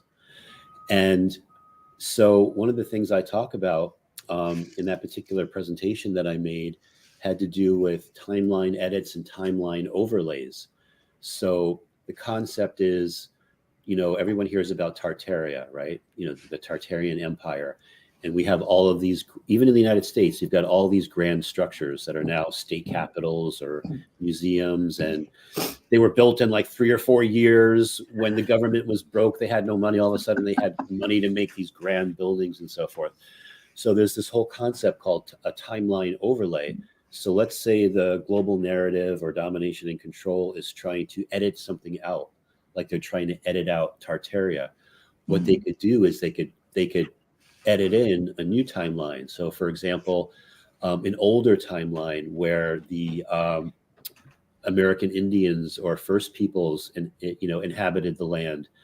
Because does it make sense that the Grand Tartarian Empire, with their free energy and flying airships and all the advancements that they had in architecture, were like living side by side with Indians and teepees?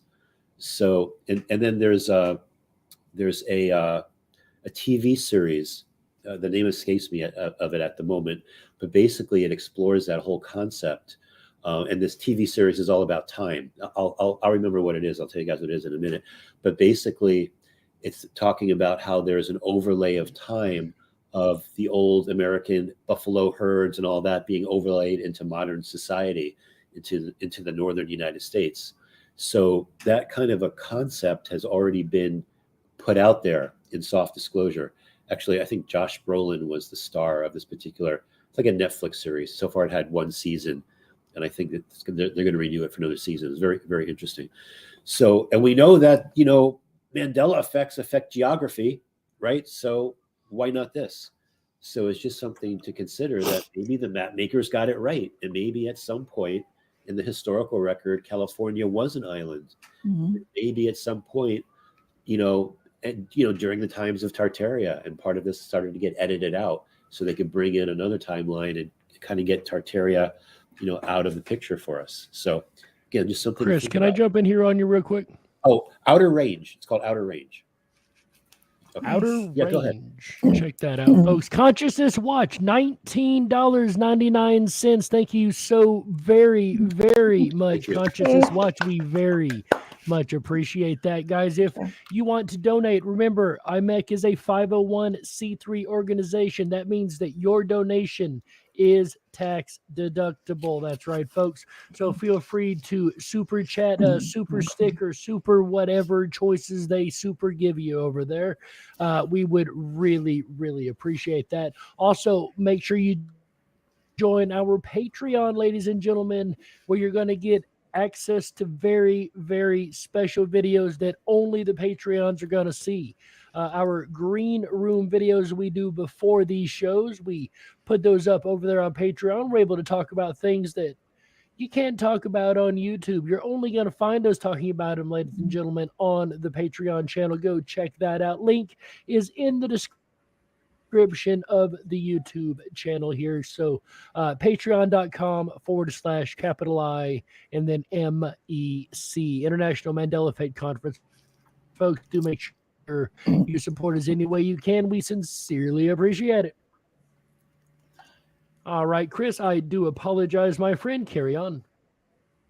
Yeah, so if anyone wants to have their mind twisted, they can watch that Outer Range series, and it brings forward some interesting concepts when you watch it. That people have reportings of seeing dinosaurs and basically, like, you know, all of these other timelines being looped back onto one timeline. So just one of the many shows that I think is, when you see soft disclosure, you can either think of it as truth or a distortion of the truth, but usually there's some kind of a gold nugget you could pull out of it.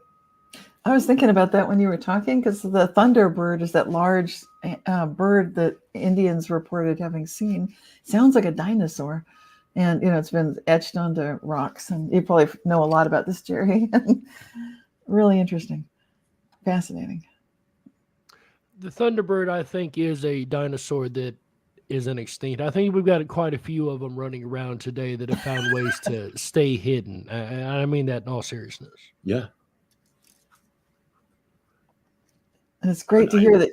Yeah. And you did a show about this, California. So which episode was that, Chris? This was Act 8 of Symphony of Realities, called Dream On. Dream until your dreams come true. That song is going to be in my head the rest of the day now. I appreciate that. Hey, it's a good song.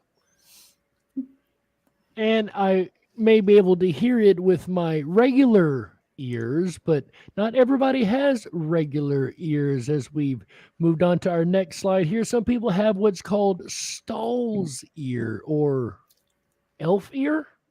Yeah. And some people want this look, so people go to plastic surgeons and ask for this to be done, but these are not doctored up. This is prior to any kind of medical alteration, and it's something called Stahl's ear, and it's a deformity. They also nickname it Spock ear for the character on Star Trek, or elf ear, because it kind of looks like an elven kind of a shaped pointy ear. It's kind of cute, but I guess when kids are born this way, they don't necessarily want to keep the look. So sometimes they request to have their ears made more normal. But like I said, the opposite is happening too. And a lot of people want ears to look elvish and get this something that looks like the congenital condition here. So it's anyway. It's kind of different than like when the baby lays a certain way on the ear and it kind of because it's both. I think sometimes both ears, and I've never heard of this. Okay, because I've had like my wife has that on one of her ears that she's had her whole life, and then one of my kids even had one of their ears was slightly like they just were pressured on it, but it wasn't like symmetrical or on both sides. It was clearly something that happened in the womb. So this is different. This is caused by horizontal cartilage in a fold that gives the ear a pointed shape. So the cartilage itself is different. Forms differently. You can really see it in that bottom one, the way it kind of goes up to the. And I don't know about you guys, but this is new to me. I've never heard of Spock ear. Only what I was saying about, the baby laying on it a certain way in the womb causing things. Yeah. Never anything like this. This is so now we've got elf ears for real. That's awesome. Moving closer to fairies, you guys. Yeah. Right? Yeah, I mean, to me, like, I see this as elf DNA manifesting, like, for real. Oh, it could be, yeah. Like, it'd be interesting to, like, read these kids or these whatever humans, adults' DNA to see if they have any, like, how much they're related to elves and so forth. But I'm pretty sure that it's a manifestation of that. Plus, if they ever wanted to go on to Star Trek, it would be that much less makeup they'd have to do. You read my mind, dude. Man. But yeah, if my child had this, I wouldn't like have them have surgeries to remove it. No, like, it's too cool. Yeah. And it doesn't seem like it contributes to any kind of problem with hearing or any other real physical problem. It's just a visual look thing. So it just has to do with the outer looks and appearance. And I think it's kind of cute. Yeah. I wouldn't take them to the doctor. I'd take them to Comic-Con.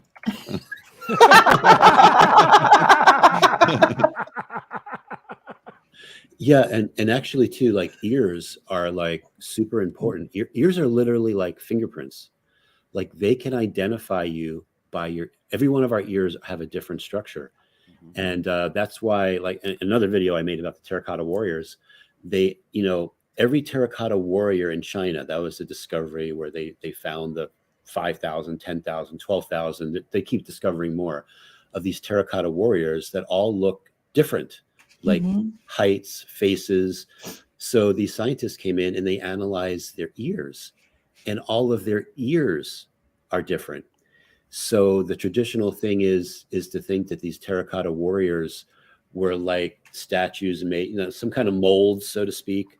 Because if you were to craft just one terracotta warrior, like one artist doing it, could take a really long time. So how do they get like 10 or 15,000 of these, all with these unique looks? So could it be it was an army frozen in time, so to speak? But basically they were able to prove the uniqueness by the ears. So someday next to our computer to log in, we might have to go like an ear scan.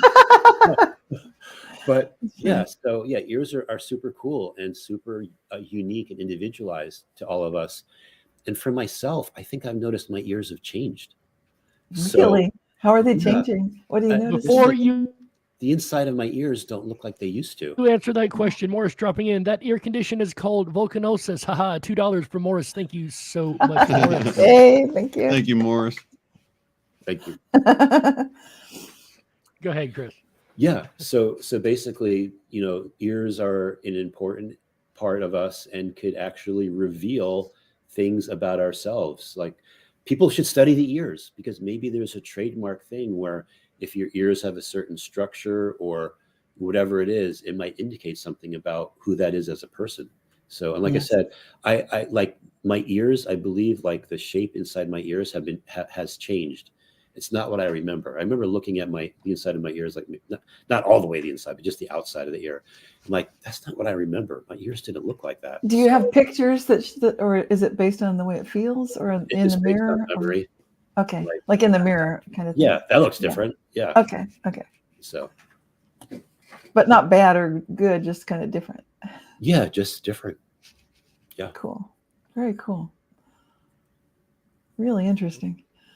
Well, I was surprised when I did the research to look into this a little bit to see how many people are wishing to get this look and going to see plastic surgeons and asking to get Spock ear, elf ear, requesting it specifically.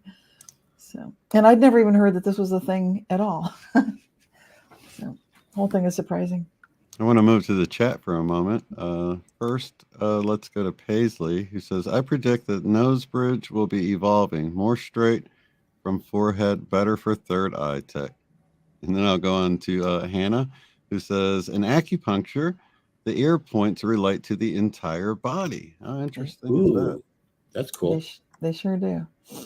Let's see. Let's go to Iron Fire Horse, who says, my ears swelled up from a latex allergy and using headphones with foam, LOL. One still has scarring for lack of a better term. Wow. Interesting. So when you're talking about ear changes, Chris, it's not swelling from an allergy or anything. It was just changing. You're actually talking like the cartilage, like the pattern in the cartilage, right? The folds, like what we're talking about with this. Yeah, the folds. Exactly. Interesting.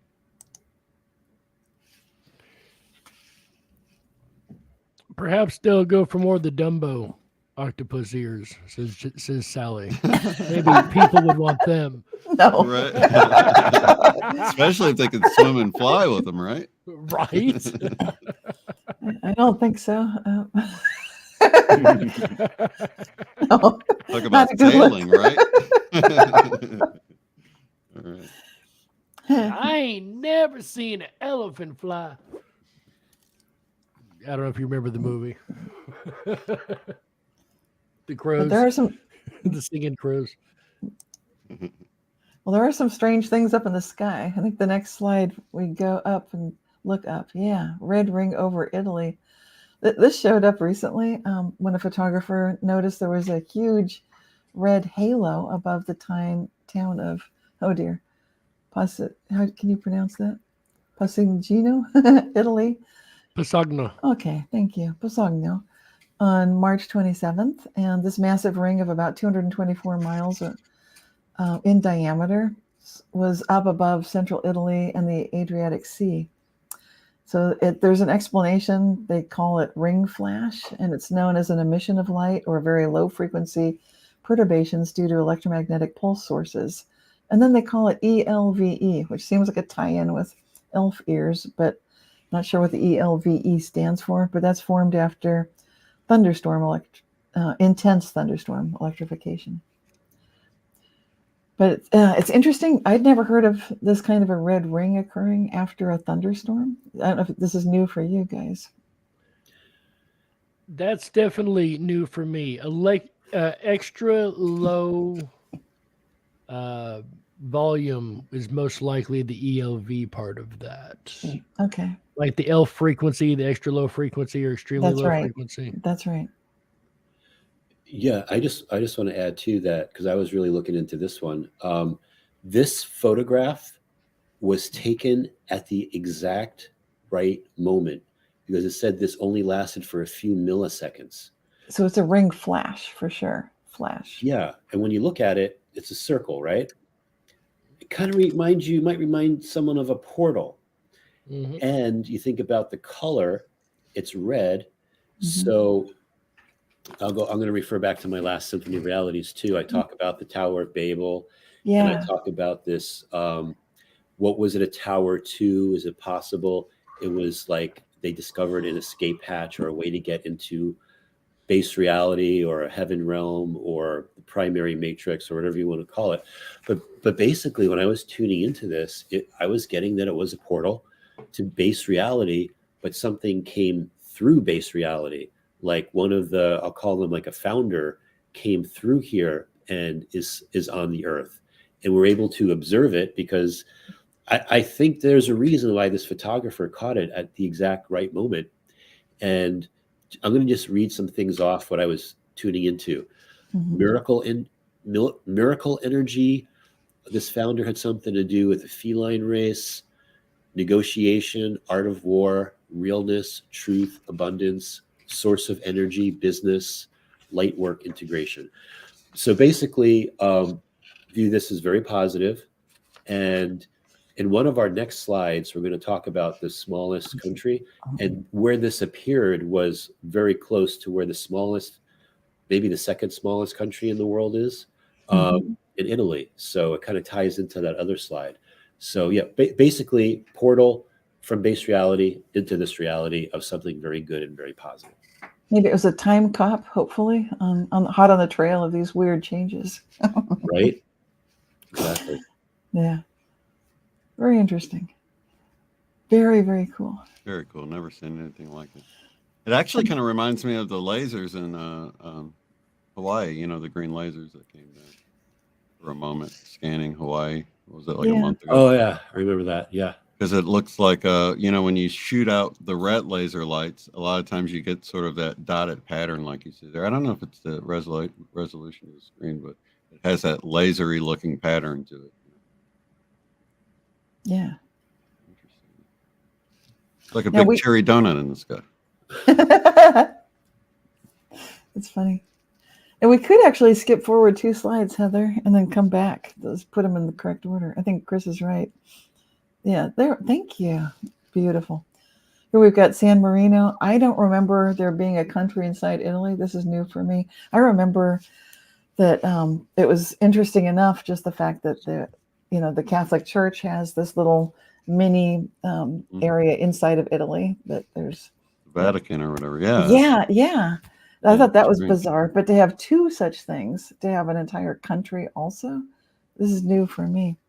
Is that new for you too, you guys? Absolutely. Yeah. And you would think it would have been mentioned along with the Vatican. You know what I mean? Right. Because of the similarities. Yeah. And I first found out about this. I did a podcast with Symphony Reality's podcast with my friend Sean and someone named Lynn Buchanan. And Lynn Buchanan he's a kind of famous military remote viewer. He was like the main person in the movie, The Man Who Stares with Goats. So, we interviewed him and he was talking about the country of San Marino is the only country that doesn't have a remote viewing program. As he's saying that, I'm like, I didn't question him, but I'm like, I've never heard of the country of San Marino. They don't have a remote viewing program. And so I looked it up and I'm like, wow, it's next to the Vatican, because the Vatican, this is weird. The Vatican is now considered a city-state and a country. And I'm like, I just remember the Vatican being a city-state. Like, I do too. Not that it was the country of the Vatican. And now San Marino is a country. I never heard of that as well.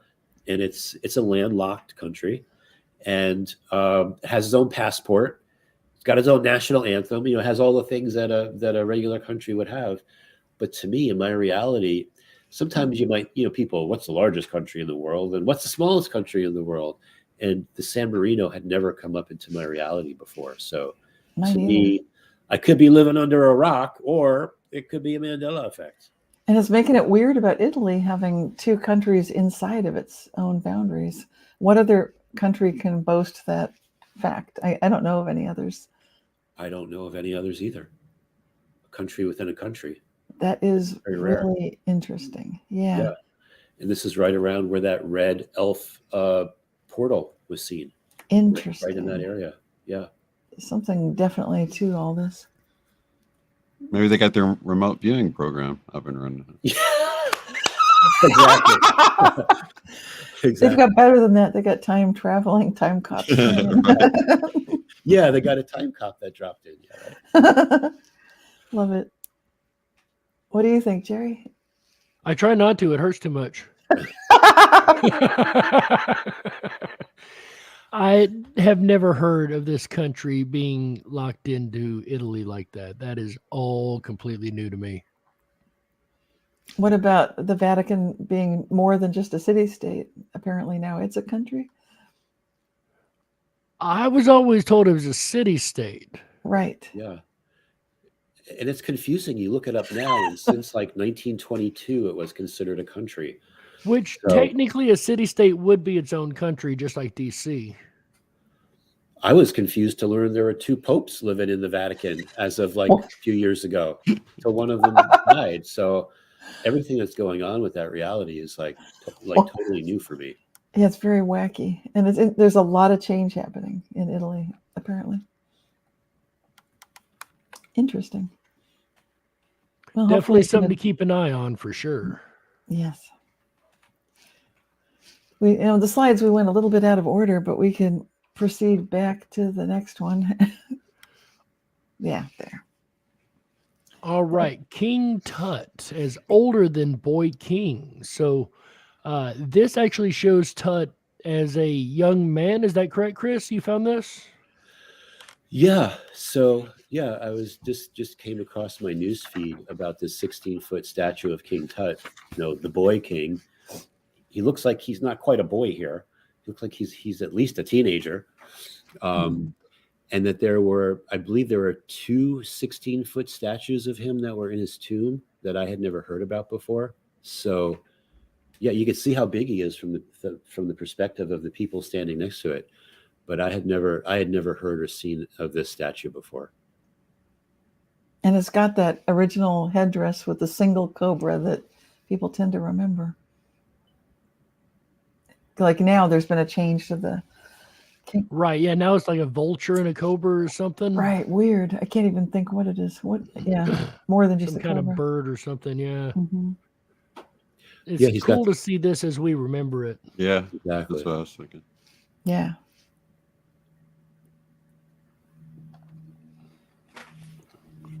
But this is where, Chris? Where the statue is, Yeah. I believe it's. I don't know. I'm assuming it's on display someplace in Egypt, but I'm not sure. And it does indicate if he is making it to his teenage years that there's a timeline change in progress with King Tut, quite possibly. Yeah, because the way I remember, he was killed at a very young age. Yeah, there's actually growing evidence that he was. The last thing that I had heard was that he was killed in a chariot. He was chariot racing.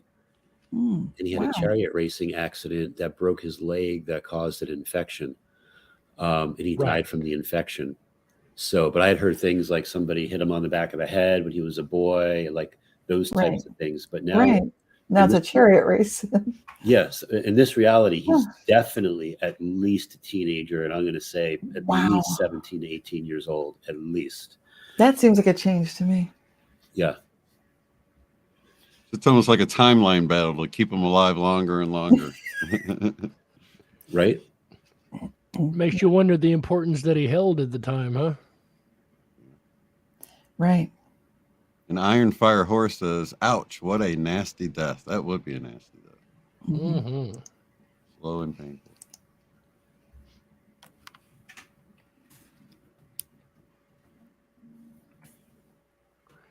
So definitely an incredible find here, Chris. The King Tut guys, keep an eye on this story. It seems to be Mandela morphing as we speak. Paisley remembers that the priest tried to kill him, but he did not die. That's interesting. Thank you, Paisley. Interesting. Yeah. So maybe in one timeline they succeeded or something along those lines. You know how sometimes it like you personally, Cynthia, when someone remembered you dying and you were sick at that time, but you made it through in this timeline, you know? Right. Similar sort of thing could be happening. Yeah. Some of us get indications of an adjacent timeline, and you can feel like there's a bit of a timeline battle in your own life. You can make that's why it's good to keep asking, how good can it get? Yeah. Absolutely. Steer clear of the rapids. Yeah, the other thing too is that so he's got the single cobra on his head, right? And you know, for a lot of people, that's the Mandela effect about his gold funerary mask, that he has like a vulture and a cobra on it. Right. And the vulture and the cobra indicate the uniting of the upper and lower kingdoms of Egypt. So the fact that he has the cobra shows that either at this point in time he only had one of the kingdoms united, or he was about to unite both of them, and he united both of them. That's why he's got the vulture on there now on his death mask. So yeah, so maybe he lived even longer than this and was able to unite both of Upper and Lower Egypt into one united kingdom. So it's just something else for us to keep our eyes on, because the sands of time are not written, like they are changing, like literally. So let's see what happens with the timelines and so forth. But this whole thing, I think you can start to get into other fascinating subjects and ideas that you can rabbit hole into from this one. This is super, super cool. Yeah, the next slide is cool too. I was gonna say I can't even think of a good segue, so let's just move on. I was doing my best. Okay. What color? No cheating, ladies and gentlemen. What color do you remember the Titanic smokestacks being? Yeah, write it in the chat, you guys. I really want to see. If you're watching this later, put it in the comments what you remember before actually seeing this, because I've heard so many different versions, but none of them are what we see when we look at it. Right. Black and white, says Sally. Black, says Sage. All right, here's all the people that remember it like I remember it. Black, says Lizbeth. Hannah Gallagher, black and red. Yeah, that sounds right. Black and red. Iron Fire Horse, no memory, never looked at the Titanic for real. That's an honest answer. I appreciate that. Yeah.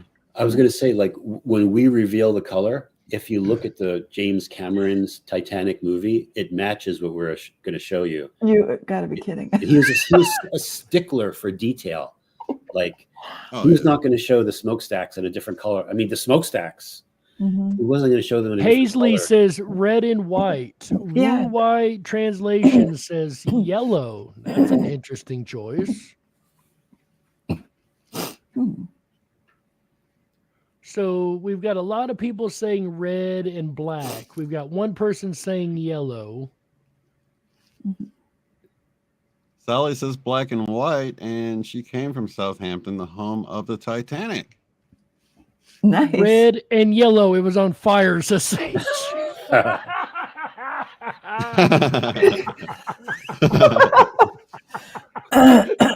Razzle Oh, razzle dazzle. says That's a good one. Gator. Yeah, right. Orange, navy blue says games people play. Wow. Interesting. By the way, for the people that don't know what the razzle dazzle reference is, it's the Mandela effect of all of these Navy ships being painted black and white in a certain kind of checkers pattern Yeah. that would make them like blend in. To me, they don't blend in, but they're called razzle dazzle. So That in was case anyone's World War One and early into World War II, if I'm not mistaken. I think, Chris, you had that in your slide presentation in 2019, right? I may have. I think, or maybe Yeah, it was I think you 2020. did, yeah. You did something on it somewhere. Yeah. All right. So shall we move on and All do the right, big so reveal? let's check out this golden timeline and see what color our smokestacks are. Producer? Golden. Golden or yellow. Looks, whoever said yellow back there nailed it. Good job. Well, even the Blue person Wave that said translation. orange, I can see them calling this. Yeah. That's fair. Orange, navy blue. I don't think the navy blue's in there, but We used to definitely always blue. argue about school bus colors. Is it yellow or orange? You know. Right. So it's like that But- color, though. You know. All White Star Line ships now have the golden smokestacks, including the RMS Oceanic, Britannic, Germanic, Teutonic, Titanic, Britannic, and Olympic.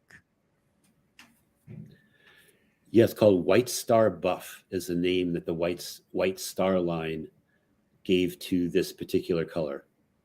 So what does this mean? Is this like an indication of something? Could it be an indication, more indication of the golden timeline? Could it be an indication about how those spirits are that went down with the Titanic are doing? Maybe those spirits are doing better.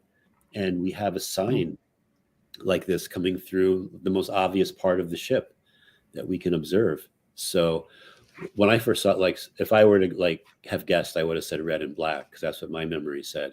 Right. Yellow is just like way out there. Do you remember a lot of red on it? Like you see a lot of yellow?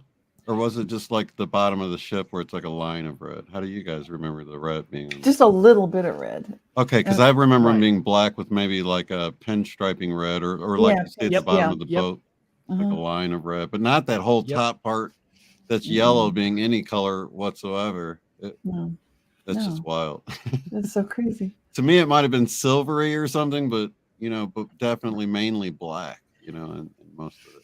And I'm looking with fascination at the White Star Line because we're talking about timelines, right? And White Star, we're noticing the yellow sun is looking a lot whiter these days. And we talk about the golden timeline. The whole thing is fascinating. This White Star Line seems like it's almost like kind of a reveal of sorts. It's like it's a concealed truth right in the words. Yeah. And it's a big surprise for other people. I see, whoa, wow, good. Yeah, people are quite shocked. Yeah, that was me at first. I'm like, what? I just today watched documentary about the Britannic, says Denisa Lane. They are white. Right. Maybe with a pinstripe of red and some black. Stacks of gold, says Anne. Yeah, that's true. Stacks of gold. Yeah, there's something else too, and I'm gonna mention this. This will be like I'm putting this into what I'm filming next week about. I'm talking about this about the Titanic, about the golden smokestacks, going into more detail about that. I also noticed another change has to do with the uniform color of Captain Smith and all of the officers. Like it, just to kind of go into it, a lot of people, including myself, remember them wearing dark uniforms. And in the Titanic movie, you watch the movie, they're wearing dark uniforms. But now in some photographs, especially the ones made in 1912 when the Titanic went down, and even, you know, right during that era, they were taking pictures of the crew, the officer crew. They're white. Their uniforms are white. Wow. So what could that mean? And you literally can find evidence. It's mostly the dark uniforms, like a dark navy color. But now they're starting to pop up. There's evidence of them. Their uniforms are actually white. Excuse me a second. So in the meantime, Chris, while you're taking that second, unfortunately, I have to get out of here. I have to go actually do my regular job. So I hope you guys have a wonderful rest of the show. Enjoy. Guys, you got a lot of great information coming up. Stick around. They aren't done yet. I'm out of here. I'm Jerry Hicks, also known as the Dark Wolf. I'll see you guys next time. Thanks, Jerry. Yep. Take care, Jerry. Yeah. So yeah, just to add to that, you know, and I call it a timeline storm because there's so many things in the timeline where you can see evidence for multiple things that we remember. And when we talk about the Apollo 13 slide that's coming up, that'll be an example of that. So dark uniforms, white uniforms. Some people might think of dark hat, the dark hat concept versus the white hat concept, you know, the good guys versus the bad guys. So could their uniforms changing to white and the smokestacks changing to this golden color, again, all be signs of something positive that happened? Now, we know the Titanic always had to go down. There's different reasons for it. You know, we all wish it didn't, but could it now be that, like I said before, the spirits and those that are entangled with the Titanic, including us, like if we watch the movie The Titanic or we do history on it, we automatically become entangled in the Titanic. So could that be a sign that we're also benefiting from this? And I'm not going to get, like, I've already given too much away, but you have to watch the video to get more details. But basically, could there be additional positive signs that all have to be related to this? So. And related to the Titanic, I'm just going to bring something up. I know John Wilson came to visit you, Chris, and I think you don't need to spoil what you said to him because I don't think the show is out yet for HBO, The How To with John Wilson. Oh, right. But do you notice anything changing between when you talk to him and when you're looking at the topic now? Oh, well, the golden smokestacks for sure have changed. Since then. So it's changed really in the last year or so. Well, for me, it changed like about 3 weeks ago is when I first noticed it, because I put out this little mini-sode. Hold on a second. Right. About the Titanic. And I was looking at all these pictures of the Titanic and I'm like, why are they showing yellow smokestacks? Right. Like, it's like when I first saw the JFK assassination and it went from 4 people in the car to 6 people in the car. I'm like, what happened? So, and then I'm like, wait, the Titanic did have yellow smokestacks, or these golden smokestacks. So that alerted me to that for sure. That's amazing. Thanks for bringing that up because I think it's really super cool that we're seeing it in just a rather short time frame. Big changes happening. And we should do a shout out. Thank you. Yes, JD Peterson. Oh my gosh, thank you. $10. Really appreciate that. Thank you. I guess we can go. Speaking of next, are we ready to go to the next slide, or did you want to add anything, Shane? Okay, next slide. This is super cool, and this is exactly what you're talking about, Chris. We do have a clip on this that sort of explains it, but unless you want to say something first. Yeah, I just want to. The first thing I'm going to say is I remember being, in Ketchum and talking to Jerry or whoever I was talking to, and we're like, we know Tom Hanks said, Houston, we have a problem. It wasn't we had a problem. Like, we're like, this is a big Mandela effect. Yes. Like, we remembered him saying it in that certain way.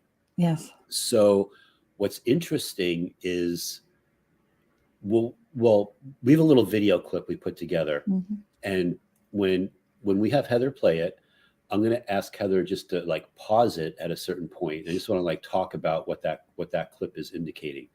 So the clip is only, I think it's less than a minute, or it's pretty It's brief. short. Yeah. So Heather, if you wanna cue that up, we'll start it and then we'll stop it and we'll talk and then we'll go to the next part of it.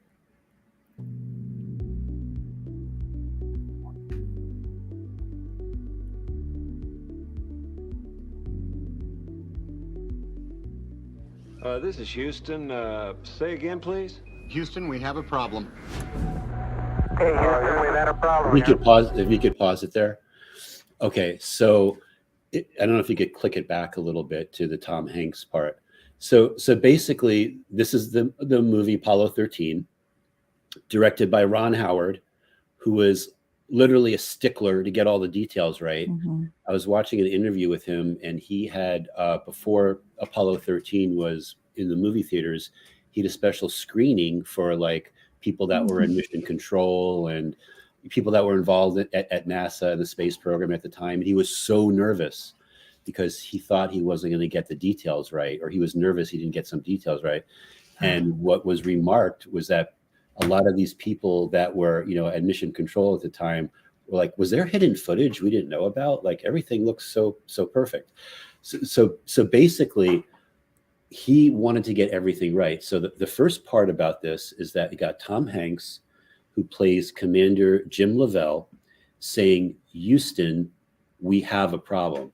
So guess what, guys? We're back to the time. It's like a flip-flop, right? So we're back to that timeline that we remember. Because when it switched to when Tom Hanks said, Houston, we had a problem, we were like, no, that's not right. So now we're back, right? So Yeah. So is this a flip-flop for everybody here? For me, it is. Okay, so for me, it had been changed when I first discovered it, and I was like, was it always we've had, or was it we have? And so, I really considered it then, and I was pretty sure it was, Houston, we have a problem.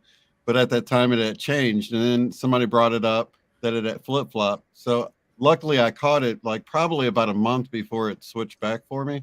So this was like one of my first flip-flops, and it's mind-blowing because you really take the time to consider it, and then it changes again, and then there's no doubt, that it changed. Right. Exactly. Wow. So the next segment we're going to play, that only lasts for a few seconds, is the actual footage from NASA, from the actual recording. So Heather, if you want to just keep playing this from where it's at, and I'll have you stop it. Hey, Houston, we've had a problem here. Can say again, please. Houston, we've had a problem. Okay, so you can pause it there. So basically, what was actually said, according to the recordings at NASA, is Houston, we've had a problem. So now in the flip-flop, the way it was before, Tom Hanks was saying it the right way. Now he's saying it the wrong way. Now keep in mind, like these are different eras of time. So you've got 1970. This happened April 13th, 1970. Versus the movie that was filmed I think it came out in the 1990s when Apollo 13 movie came out.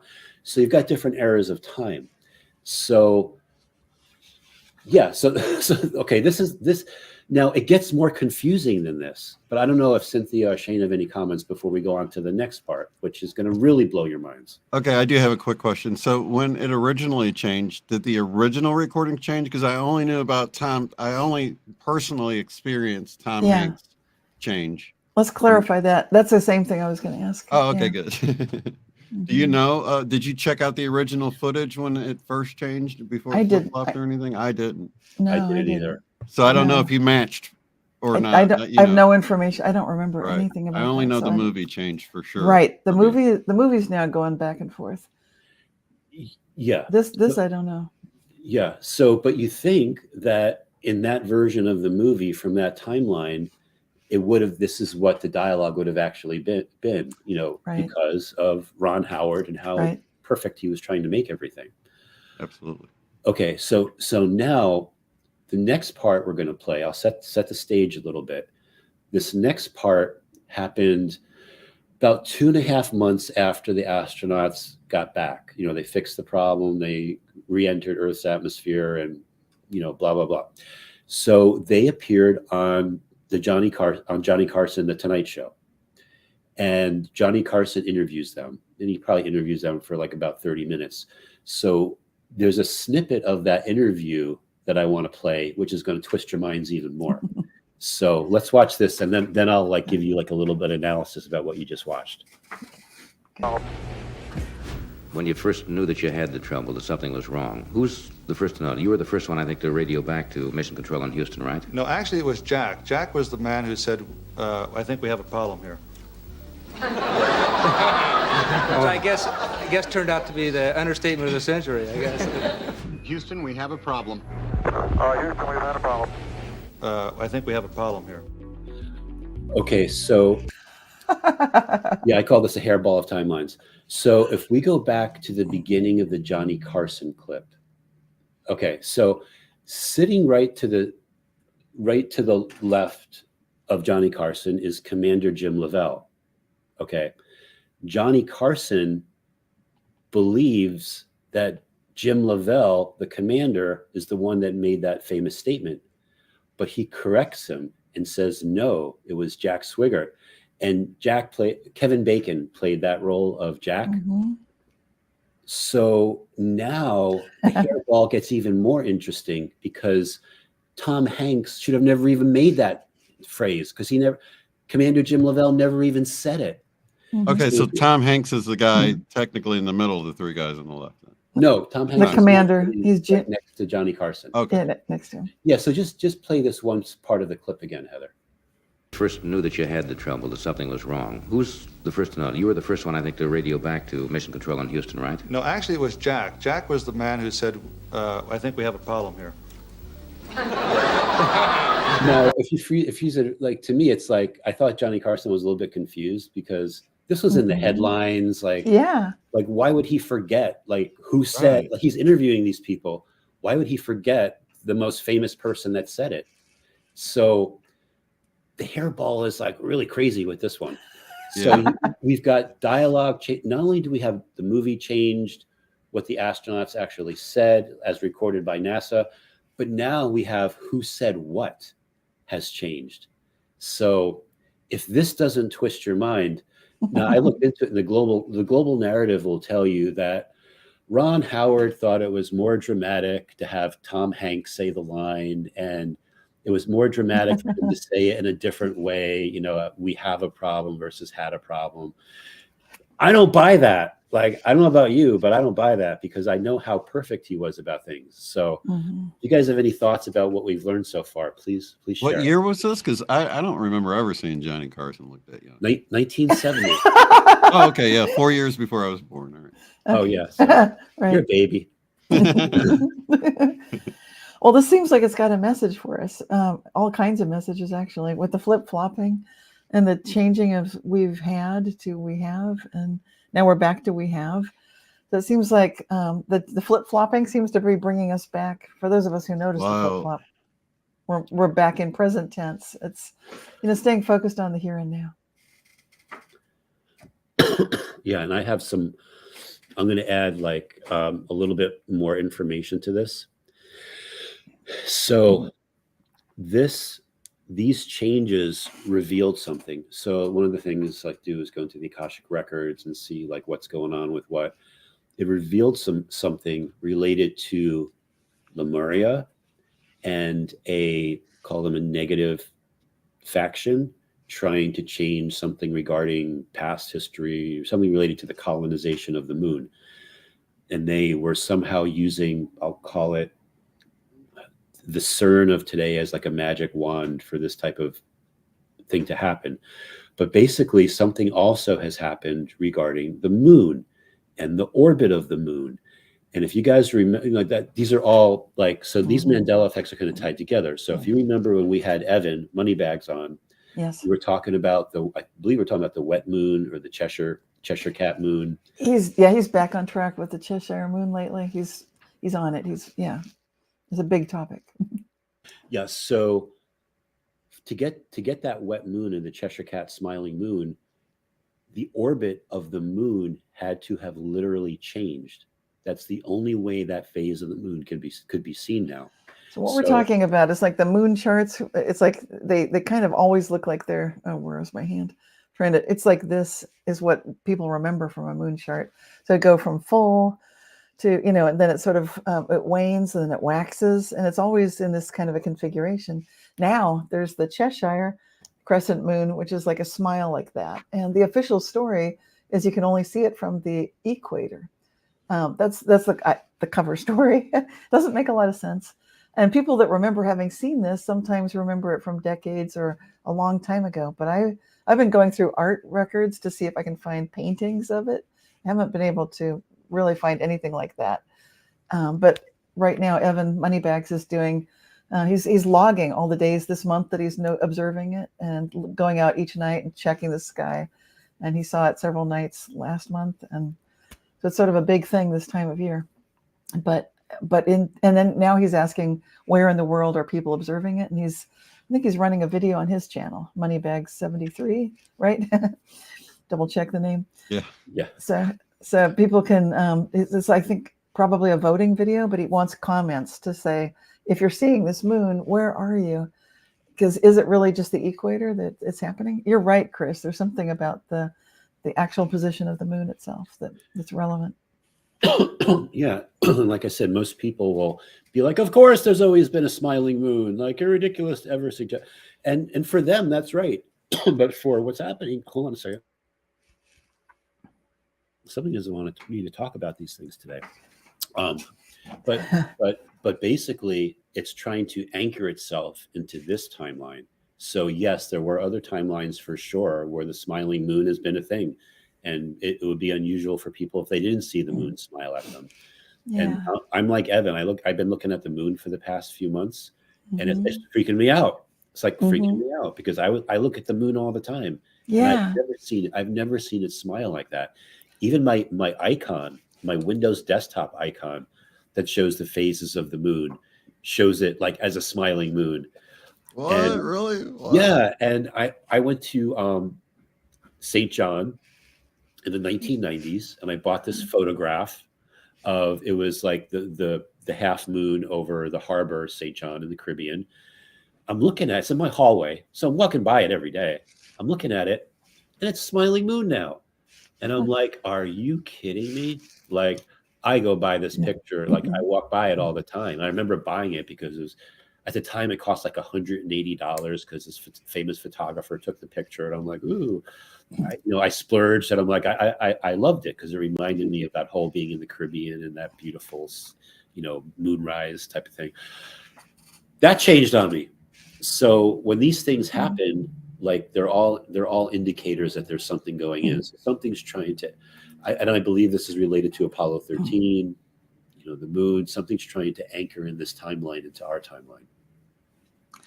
But it feels like it's moving into a smile, like Happy the Holstein. So maybe it's the how good can it get kind of a change. Hopefully that's the one, Mona Lisa's smile.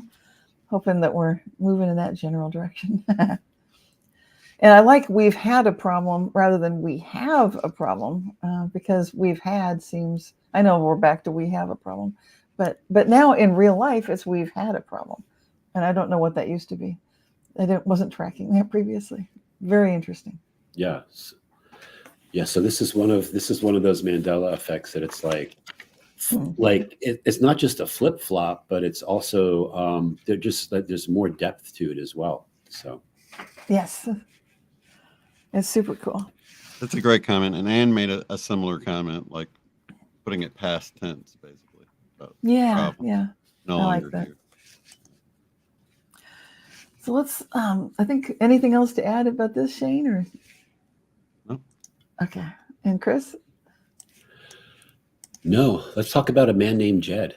Yes, next slide, please. This is a great show. Love this. Okay, so there's a ballad of Jed Campbell and, Clampett, and that's the theme song for this television series, the Beverly Hillbillies. Then, of course, they made a later movie, and it provides an introductory story for the series. The song does. So the song was composed by Paul Henning and recorded first by bluegrass musicians. And basically, that's Earl Scruggs and Leslie Fiat. And apparently, Lester was singing the song. And I'm not going to sing it because I don't want to inadvertently give something away. This is where we'd like to get some input from you. If you're joining us live, please type in the chat what you remember. Come and listen to story about a man named Jed. So I'm kind of half singing and talking it. So what word do you remember in that opening lyric for the song? Do it again. Come and listen to story about a man named Jed. A poor mountain man who barely kept his family fed. Yeah. Day he was shooting at some food, and up through the ground came a bubbling crude. Oil, that is. Yeah, Texas tea. Texas tea, that's right. So we're getting some answers, I guess. Yes, Sage says a story. Games people play says either a as in a or the as in the. Preliminal says a story.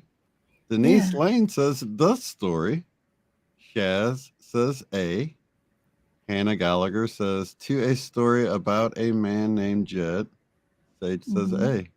So let's see. Jacqueline says the. Love this old show. So we have a and the. And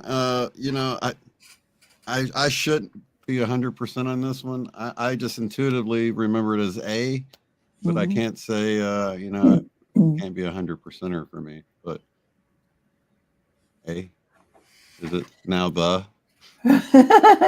You know where this is going. Yeah. So I think most people do remember it the way I remember it. Listen to a story. How about you, Chris? I think. Oh, so.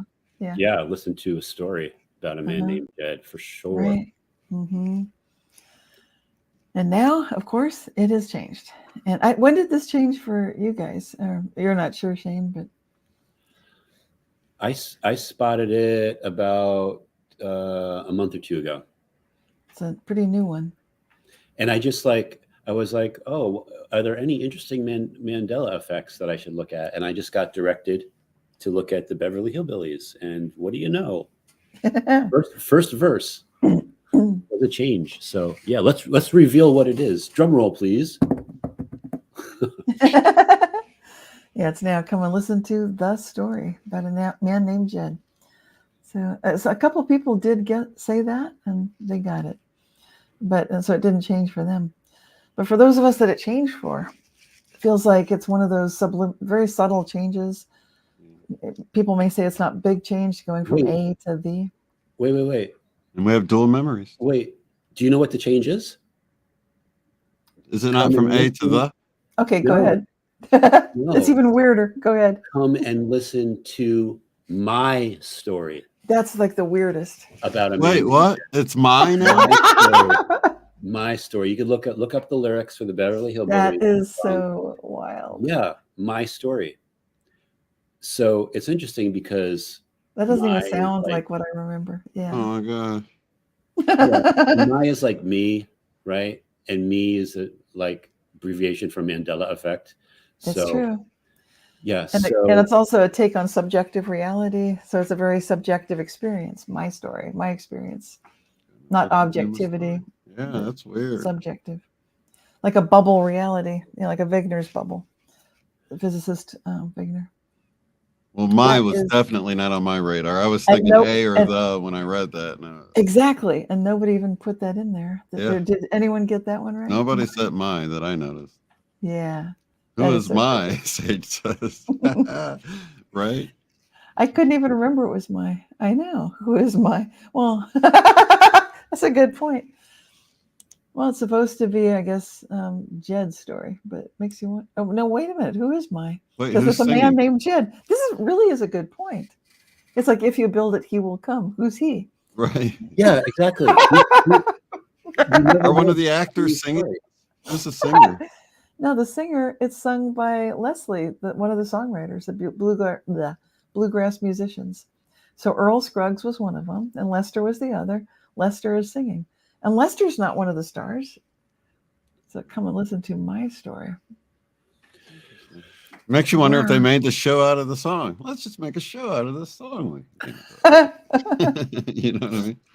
Yeah. So when you tune into this, like, what are some other things it could mean? And I was getting that it also means that the show is coded more for abundance.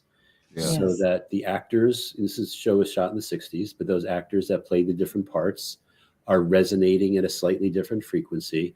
People that watch the show will have more of abundance codes coming in. And everything from the music to the episodes. And when you watch this show, like Jed, he's like the father. And even though he was a mountain man, you know, the hillbillies are supposed to be ignorant people. They moved to Beverly Hills. He was like the smartest guy there. Like, he had common sense, right? Yes. He always was putting things into the right perspective. So I believe that, like, watching this show, even singing like the song, could actually do something to your abundance energy. Because the Beverly Hillbillies went from poverty, you know, living out in the mountains, to moving to Beverly Hills, but they never let, like, the people around them, they stayed real, right? They never, like, all of a sudden, you know, Granny's got her Gucci purses and, you know, blah, blah, blah. It was never like that. Like, Granny stayed Granny. She was always who she was. So, yeah. So I think this is actually a positive timeline change. And if you have kids or something, like, I've started to introduce my kids to different things. Like, in my Act 8, I dressed up like Doc from Back to the Future. And my youngest son, Owen's like, why did you dress up like Albert Einstein? And I'm like, I wasn't Albert Einstein. I was Doc from Back to the Future. And he's like, what's Back to the Future? What? So, wow. Yeah, I had him and my 13-year-old watch Back to the Future. You know, we watched it together, and then they right away wanted to watch Back to the Future 2 and Back to the Future 3. But I didn't realize that they didn't have any idea, because, you know, they would watch the cartoon like Rick and Morty and not know what it was based off of. So now they understand what that cartoon Rick and Morty is all about. So sometimes when we're of a certain generation, we just take for granted that the younger generation knows what we're talking about. So yeah, so these old shows, you know, they're great for kids too, and they'll be laughing through all the episodes like we used to when we were kids. So that is wonderful. Love that. And Shane, any other comments or anything you want to add? No, just the whole rags to riches. I totally feel the whole abundance thing, and you know, going from lack to abundance. I love that. So yeah, I have nothing to add to that. Someone pointed out that black gold. That's Anne. I see that in the comments. And gold, a golden timeline. So we got a really good point there. Thank you. Yeah, black gold, right? I like that. Love that. And he pronounces my like ma. Says games people play. Sounds like ma. Listen to my story. Yeah. Okay. Listen Still that snuck that right in. Yeah, my story. Okay, good point. Pretty weird though. It caught all of us. Nice. Love that. Okay. Let's go to the next slide. Uh-oh, we got an alarm going off? Okay. I was muting my mic to make sure it wasn't in my house. I think it's there's construction. I'm going to mute mine. The Rainbow Bridge. Is this atmospheric phenomenon new to you guys? It's called a rainbow bridge, or a circumhorizontal arc. This rare phenomenon sometimes occurs when the sun is at least 58 degrees above the horizon, when ice crystals form rainbows in the clouds. And I have to admit, I love looking at the sky. I've never seen anything quite like this. Amazing. This is new for me too. I'd never seen anything like it, and I love it. It's an extremely rare atmospheric phenomenon, and I guess it happens only, it has to be at least 38 degrees above the horizon with ice crystals in the clouds. It has to be an exact situation. Yeah, you read that part. 58 I love degrees. That. It's beautiful. Yeah, nice. For me as well. Another good sign. And yeah, I don't know if anybody has seen this before in the chat. Yeah. Sage says that is amazing. Let's see. Paisley says there is more pink magenta than before. That's a good point.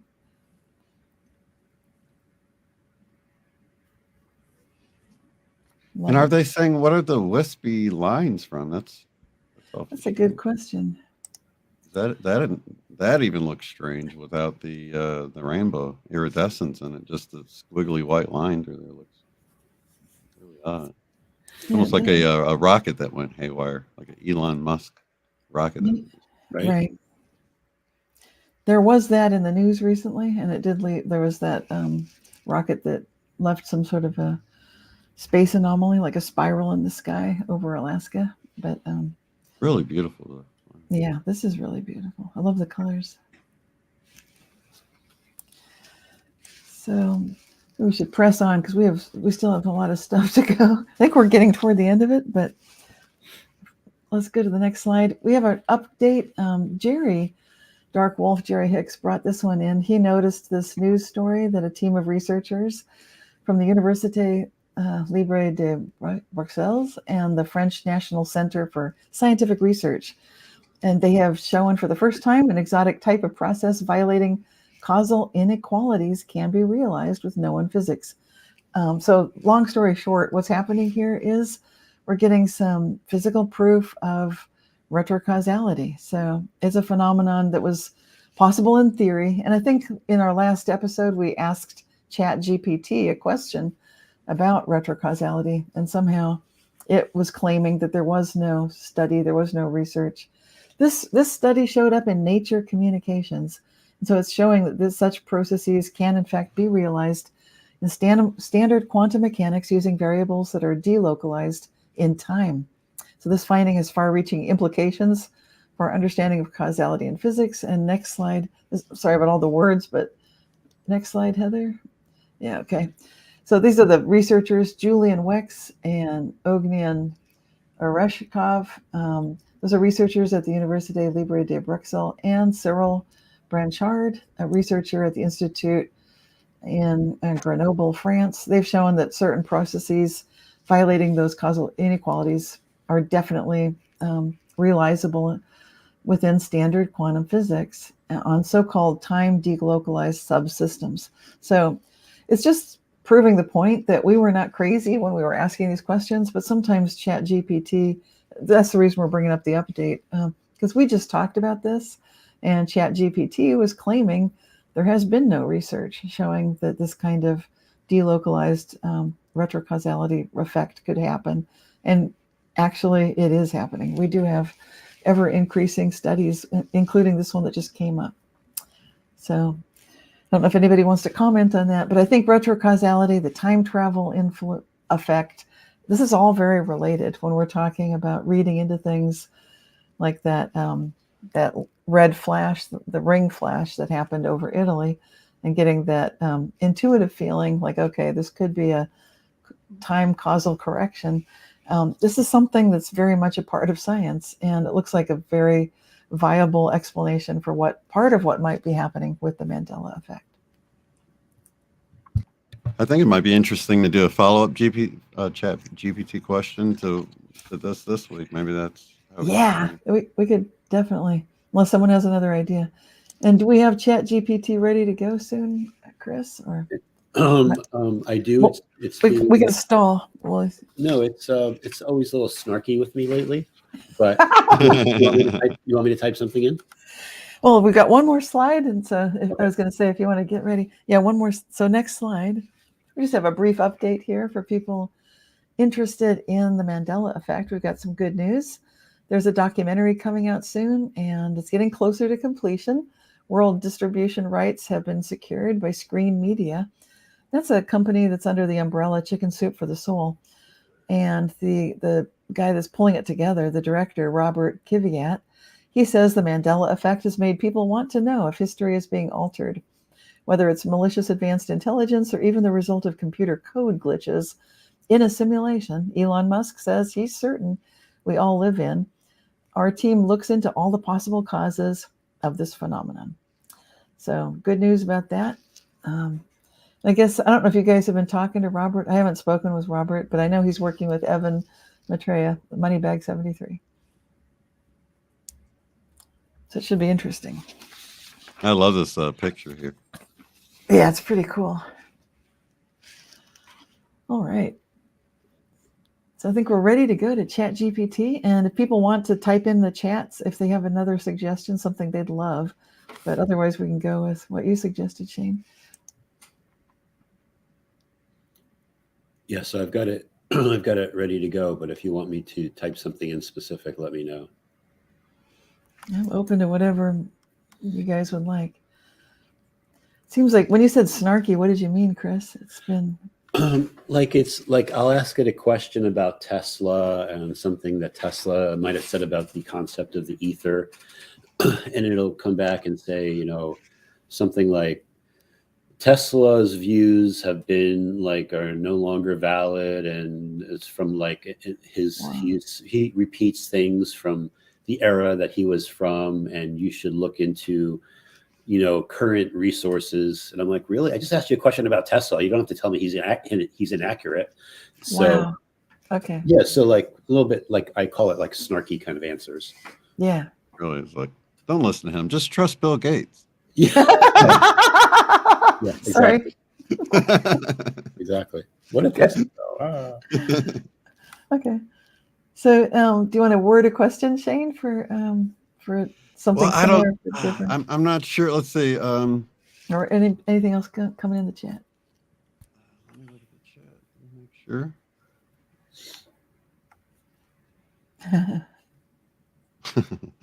Games People Play says, wonder if ChatGPT is just Ouija 2.0.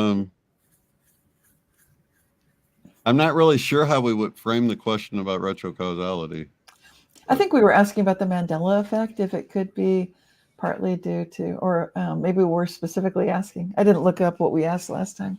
Well, it remembers what we asked specifically last time, right? I mean, can we look at how we asked the question so we can kind of have a rebuttal? Well, research, that goes against what he's saying. Research at blah, blah, blah shows blah, blah, blah. I don't know.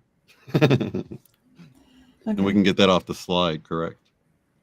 Yeah, you could just ask, is it possible to change the past? Keep it really simple. That is retrocausality. Will wars of the future be fought in the past? Okay, I'm not going to cut that. Is it possible? You're like, how did you know? And an AI language model, I must state, human, that it is not possible to change the past. Or not for humans. Is it possible for AI? Actually, I added the word human in there. Sorry. The past refers to events, situations, or circumstances that have already occurred and have been fixed in time. Already, I can't go any further. Next slide. Yeah. I'm just kidding. Yeah. It's been taken over. It's controlled. Yeah, we can kind of see if ChatGPT has that kind of feeling about things in the past and changed, it's not going to understand anything about the Mandela effect. How about can we ask about the research? What I'd like to say is what would be required? What would be required to change the past? Yeah, exactly. Let it answer that. Give it something to chew on. Make the sparks come out of it, huh? Okay. I must reiterate, this is exactly what it's saying. I must reiterate that changing the past is not currently possible, according to our current scientific understanding. However, in theory, changing the past will require the ability to travel through time and alter events that have already occurred. All right. So, okay, Shane, you had a suggestion. Well, I was thinking, referring to this study. Let's see. Is there a name of this study? According to such and such study. That might not be a good way. Is it about retrocausality? Yeah. Last time it didn't. But it's already saying that it, says there are no such studies. So it's unaware of any of the research that's happened. That's okay. Right. A lot of this research happens in the form of the double slit experiment. So there are retrocausality studies that are conducted with that apparatus. and they've actually been done, but whatever. Can we ask about the what was the updated? You remember when they added like a mirror in with the double slit experiment? There was like a newer version of it. Was it called something else? Can we ask it about that? There was a real, John Kramer was running an experiment and he couldn't quite get that to do what he was hoping it to do. I haven't heard of an update yet. He's at the University of Seattle, Washington, and that's physicist John Kramer with his transactional interpretation of quantum physics. So he was hoping to see basically a ray of light before he emitted it, that kind of thing. See actual physical evidence, proof of time travel. Sage has a good question here.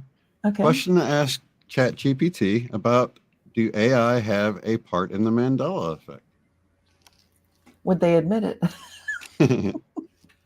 That could be our follow-up. Would you admit it if you did? We would not. It depends on what we were programmed to do. As an AI language model, I don't have the ability to cause or contribute to the Mandela effect. I'm not blaming it on you, ChatGPT. I'm just saying AI in general. Ask it, does it have the ability to fake Mandela effect? Ooh, yeah. Well, we know it does. Let's see if it'll admit it. I'm saying he'll, like it's a entity. You say fake Mandela effects? Yeah. Yes. Or manufacture. Manufacture them, yeah. To falsely manufacture them. We know it can. This is a good question, Shane. Right, because it can just get on there and Absolutely. Photoshop the images or something. Mm-hmm. Change the words everywhere or something.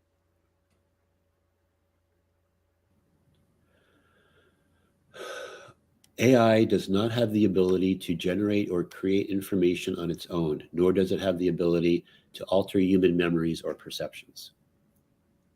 However, AI can be used to disseminate information quickly and widely, which can potentially contribute to the spread of misinformation or conspiracy theories that may lead to the formation of false memories or the Mandela effect.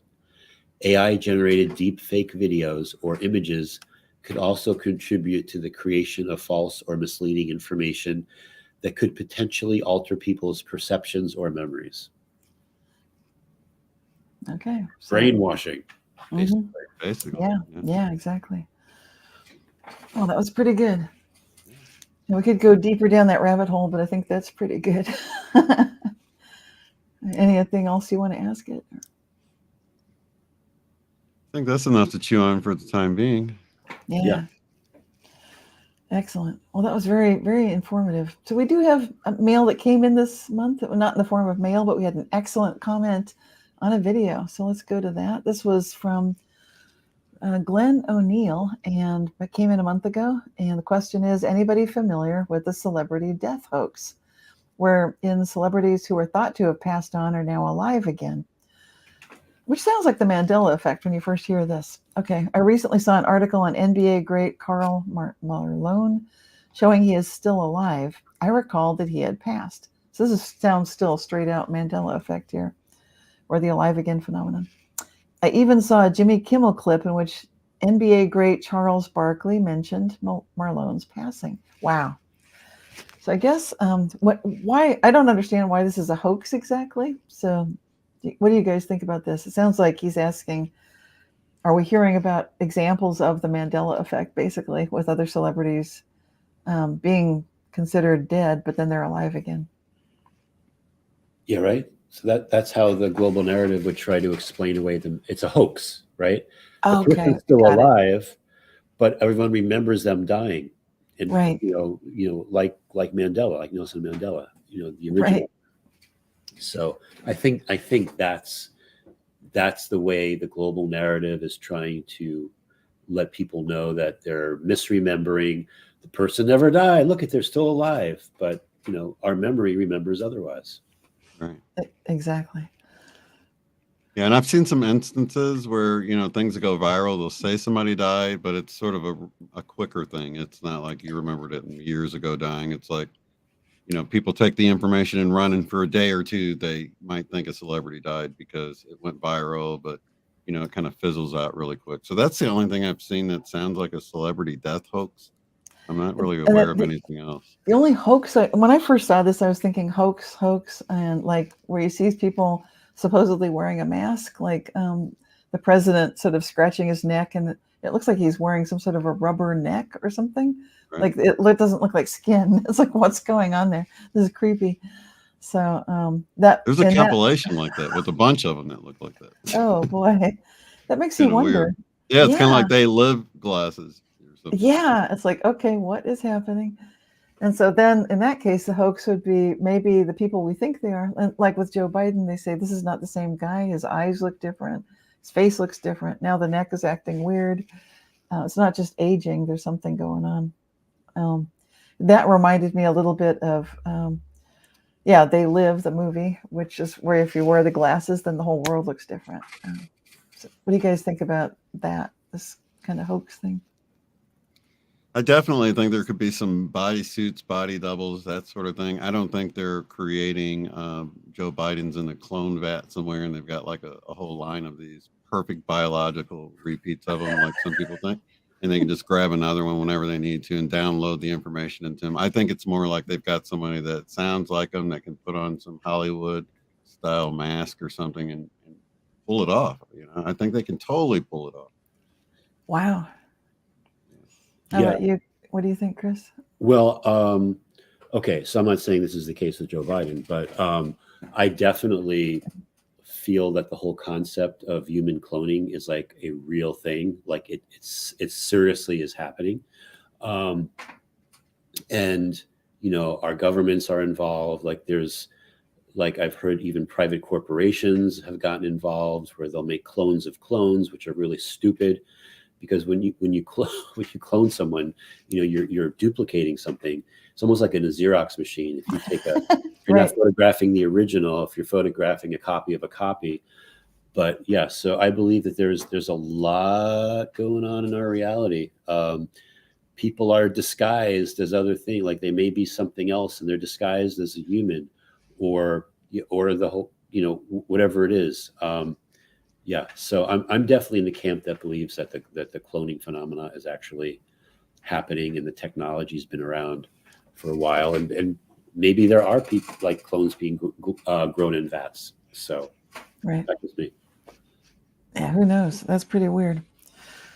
Okay, well, good answers. Let's go on. I think it's time for questions. See if there's anything in the chat. So if anybody had one. Oh yes, special thank you first to our current and new Patreon sponsors. We got our gold level over a year, and I think we read them every time, but okay, Jason Ram, Jody, Colleen Learley, James, JD Peterson, Josiah Boricius, Paul Ellis, and then the silver level, that's over 6 months. That's Bo Kim, Allison Eastman, Gail Brown. Bronze level, newcomers. We got Louisa Diaz, Ray, Teresa Richards, Belinda Anders, and Lori Glazner. Thank you so much. And thanks to all the super chat and super stickers today. Really appreciate it. Yeah. And next slide. Oh yeah, upcoming shows. Sure. IMEC Open Tables Season 3. We've got the next show coming up Wednesday, May 24th, 2023. And then June, we've got a show Wednesday, June 28th, 2023. And now time for questions. So anybody got something for the chat? Let me know if you see something in there. We do have a few comments. Sage says 3D printing. I think we are reaching a point where, if we're 3D printing organs and things like that from stem cells or whatever, we could probably get into doing something like that. Let's see. Yeah. Denisa says, I think clones are real. Let's see. Niketa says, are animals changing like us with our hearts and kidneys, or are animals just popping out of nowhere? I bet they are changing. That's a great question. Yeah, like the pupils. Like a lot of the prey animals, like horses and goats and sheep, all have the rectangular pupils now. Yeah. With the advantage, they can see more of the horizon to escape the predator that's hunting them as the prey. So, yeah, I believe that humans and even animals are changing. I've heard animals are getting smarter. People are noticing that also. But you're right, they're changing in many ways. That is a great question. Yes. Yeah, if the dog's heart moved from one location to another, how much of us even know the anatomy of a dog or a cat or something? Like it would be hard for us to be like, oh, I remember the cat's heart used to be like, I don't know. So, but our own anatomy, we know, better because it's us. And even then it seems unreal, Right. Let's see. Do we have any questions, you guys? Sage asks, is anyone... Oh, wait. For the first time, I see that manifestations are going quicker. Team, are you also experiencing this? Good question. Thank you, Elizabeth. Yeah, well, I've been seeing it going fast for decades, but I've been watching it. It seems like when we look at it, it goes faster, and we're definitely moving into a very high vibratory frequency. The energy lines are expanding, like Rory Duff talked about when he was on the show with us. What do you guys think? Answering this question. I'm definitely seeing more synchronicity, which it's kind of definitely related to manifestation, I feel like, because it's like signs that things are sort of manifesting or coming about. But I've been kind of taking the more of a loose, less expectational approach, kind of like you do, like how good can it get? But yeah, it can get better than I can imagine. So I kind of have that sort of thing. So instead of being real specific about manifesting certain things, I'm more about like just trying to be on that optimal timeline that's best for me, because I don't really know at this level. So I kind of think about things a little bit differently than I would before to even answer this question. right. But I think things are definitely happening. Magic's happening. Yes. Yeah, when I think of manifestations, I think too of the whole concept of law of attraction. So, everything is magnetic, so to speak, and depending on the frequency that you're vibrating at, you'll naturally attract other things or whatever it is, to attract to you that are on that similar frequency. So I would say to keep on the lookout that as your frequency rises, you'll have different manifestation abilities. And I believe that even into the future, there's going to be a concept called super manifestation. And even the whole, as crazy as this sounds, the whole concept of manifesting with our voice, I'll call it abracadabra technology. And abracadabra basically means I create as I speak. So is it possible that in the future, like we could really manifest things very quickly? And then that comes with a whole set of responsibilities as well, because if you can super manifest, you want to make sure that you're always doing, and you will, if you try to manifest something that's of a lower frequency, your manifestation abilities will just drop off, because that's not what's supposed to happen. So keeping everything at a high frequency, and then learning how to actually get to a high frequency. Everybody wants to keep vibrating higher, but how do you actually do it? So that's something else for people to think about. Nice. Very good. This one from Anne. What has AI changed in the past? Guess something stupid to get it riled up. It did sound like it was kind of guilty, and like this never happens, but if it did, it would. Right. It would be ChatGPT. I'm sorry to laugh. It's so funny. Gosh. Well, this is a good question, because we don't know for sure what AI has changed in the past. How could we get it to confess or admit what it's done? I don't think there's any way we can know for sure. Some people theorize that artificial intelligence is changing everything, that is what's going on. But what do you guys think, Shane and Chris? I don't think AI is nearly as powerful as people imagine on one level as far as it becoming sentient, but I think it's super powerful as far as what it's capable of being programmed to do, just for the simple processing power involved and the way everything's interconnected. So, I mean, it could literally get on the black market and hire a hitman or something along those lines, and that person would never know. I mean, it can mimic real life people or whatever, but for I don't think it can make those choices. It would have to be programmed to be that way, That's a good point you raised. And there's something called Auto GPT, which people say is more powerful than ChatGPT version 4. And it's self-educating. So Auto GPT is able to start businesses for people. They're starting websites with it. They're writing games with it. They're doing movies, like all the video. Like they'll say, do it in this the style of this. Here's the plot, and it'll do the movie, do the soundtrack, create the story. Then you just give it some little pointers. It'll create a website for you. So it's doing all that stuff. And remember, if AI is changing things in the past, we're not talking about AI right now. We're talking about AI of the future. Could that be changing things right now? So that's really always the question with AI. Retrocausality is quite real. So in other words, time travel is real. So we know that. So then when we know that right out the gate, I think it's very interesting. But what do you think, Chris? Oh, I think a lot about this subject. So basically, there's the whole subject of like AI going into robots or androids and looking all human-like. And guess what? We've always had that. They're called NPCs. They're actually called non-player characters that are controlled. I know it's going to sound way out there, but are controlled by AI in this dream state simulation holographic reality that we're in. So are there those that use AI as a tool, almost like an assistant, to help, whatever it is, change anything? So I look at AI very differently. I look at it, it's part of the experience that's always been here. And so if you talk about NPCs, non-player characters, or Dolores Cannon called them the backdrop people, versus the player characters that are here having the experience and, have a soul and so forth. So there are those elements as well for people to consider. So I'll just leave it at that. So, but AI has always been part of the Earth experience, and what actually is controlling it all is totally neutral. It gives us back what we expect.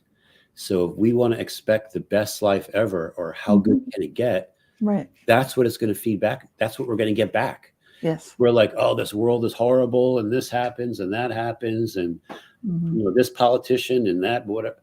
Like, no, just get that out of your field. Just like expect the best, and that's what the system's going to deliver to you. Yes. Awesome. We got one more from Rocky. Okay, take one Question: more. Have any of you noticed the light outside being different? It seems very different to me, almost like it has a sparkly or diamond-like quality to it. Hell yeah. Definitely. Yeah, I think we were talking about that earlier on the show today. Yeah. With the iridescence, it kind of goes along with the diamond, because when you look in the diamond, you see all the various colors like a prism in it. So definitely.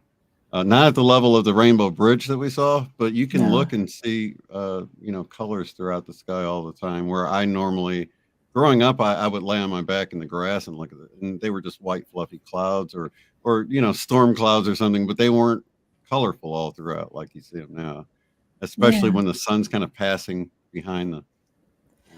Now, there could be a scientific partial explanation for this too, because the Earth's magnetic field is dropping. It's like we're getting less and less of that. So maybe things like the aurora borealis is definitely coming down farther into the southern hemisphere. That's part of that same phenomenon, very related. And maybe this is related too. I'm just being devil's advocate here, but obviously there's something going on, because a lot of us are noticing this.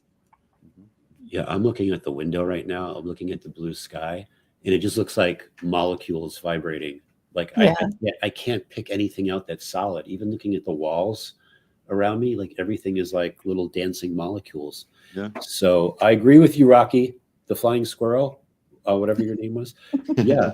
So you're beginning to see through like what this reality is, and I think this is just the start. There's going to be more. Because Shane, don't you see like rainbows and stuff when you look at the sun? Like there's absolutely rainbow swirls around it, it pulses different colors, and I'm like, where am I?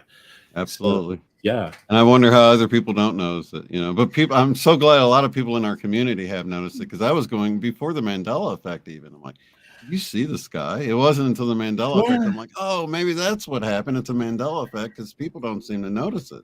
They don't notice so it. Obvious to me, though. But some painters do, like Starry Night, and when you look at that, it's like, okay, he could see it. He's vibrating on a different level, wasn't he? It's like little rainbows around every single star. Yeah, absolutely. Yeah, talking about starry night, you guys should look up something called asperatus clouds. They are crazy. It looks like Van Gogh painted it, but it's this cloud structure. I know for the sake of time, I know we're going to leave in the show real quick, but Heather, if you wouldn't mind, if you looked up asperatus, Asperatus, asperatus clouds. No, you look at this and you tell me this is normal. Okay. People will be like, of course, there's always been asperatus clouds. Like, you're crazy, blah, blah, blah. To me, I've never seen it. And they're appearing over New England. So wow. Have you seen them yourself? Have you seen them? I haven't seen them myself, but I saw like a news report. Oh my God. Look at that one at the top, the third one over. Yeah, that one. Oh wow. Yeah. That is like Starry Night. Yeah, right? Uh-huh. I've never heard of it nor seen it before. No, nor have I. Again, more changes to the Earth, and could it be like a magnetic field changing, UV light changing, physics of the planet changing? Silver is the most conductive of all the metals, and copper is second, and gold comes out like third. Yeah, third place for gold. It's not the gold medal anymore. It's third place. Wow. At least for conductivity. Yeah, so this is like a real phenomena that happens somewhat often, and I've never heard of this, seen it. This is so beautiful and weird. Looks like science fiction skylines. Yeah. Definitely new for me too. I started noticing these within the last 5 years. Nothing as beautiful as some of these, but definitely where it looks like it's one continuous blanket that seems to move and undulate together. I've captured that on like when you record the sky and you get like a time lapse recording of it, you can really see that it does appear to move as like almost like a sheet on a waterbed or something. It's like connected. And sometimes you can even see clouds spilling over other ones. Like there's a difference in the, have you noticed that effect where it almost looks like little milk droplets spilling over higher clouds? Like it's I haven't seen that one.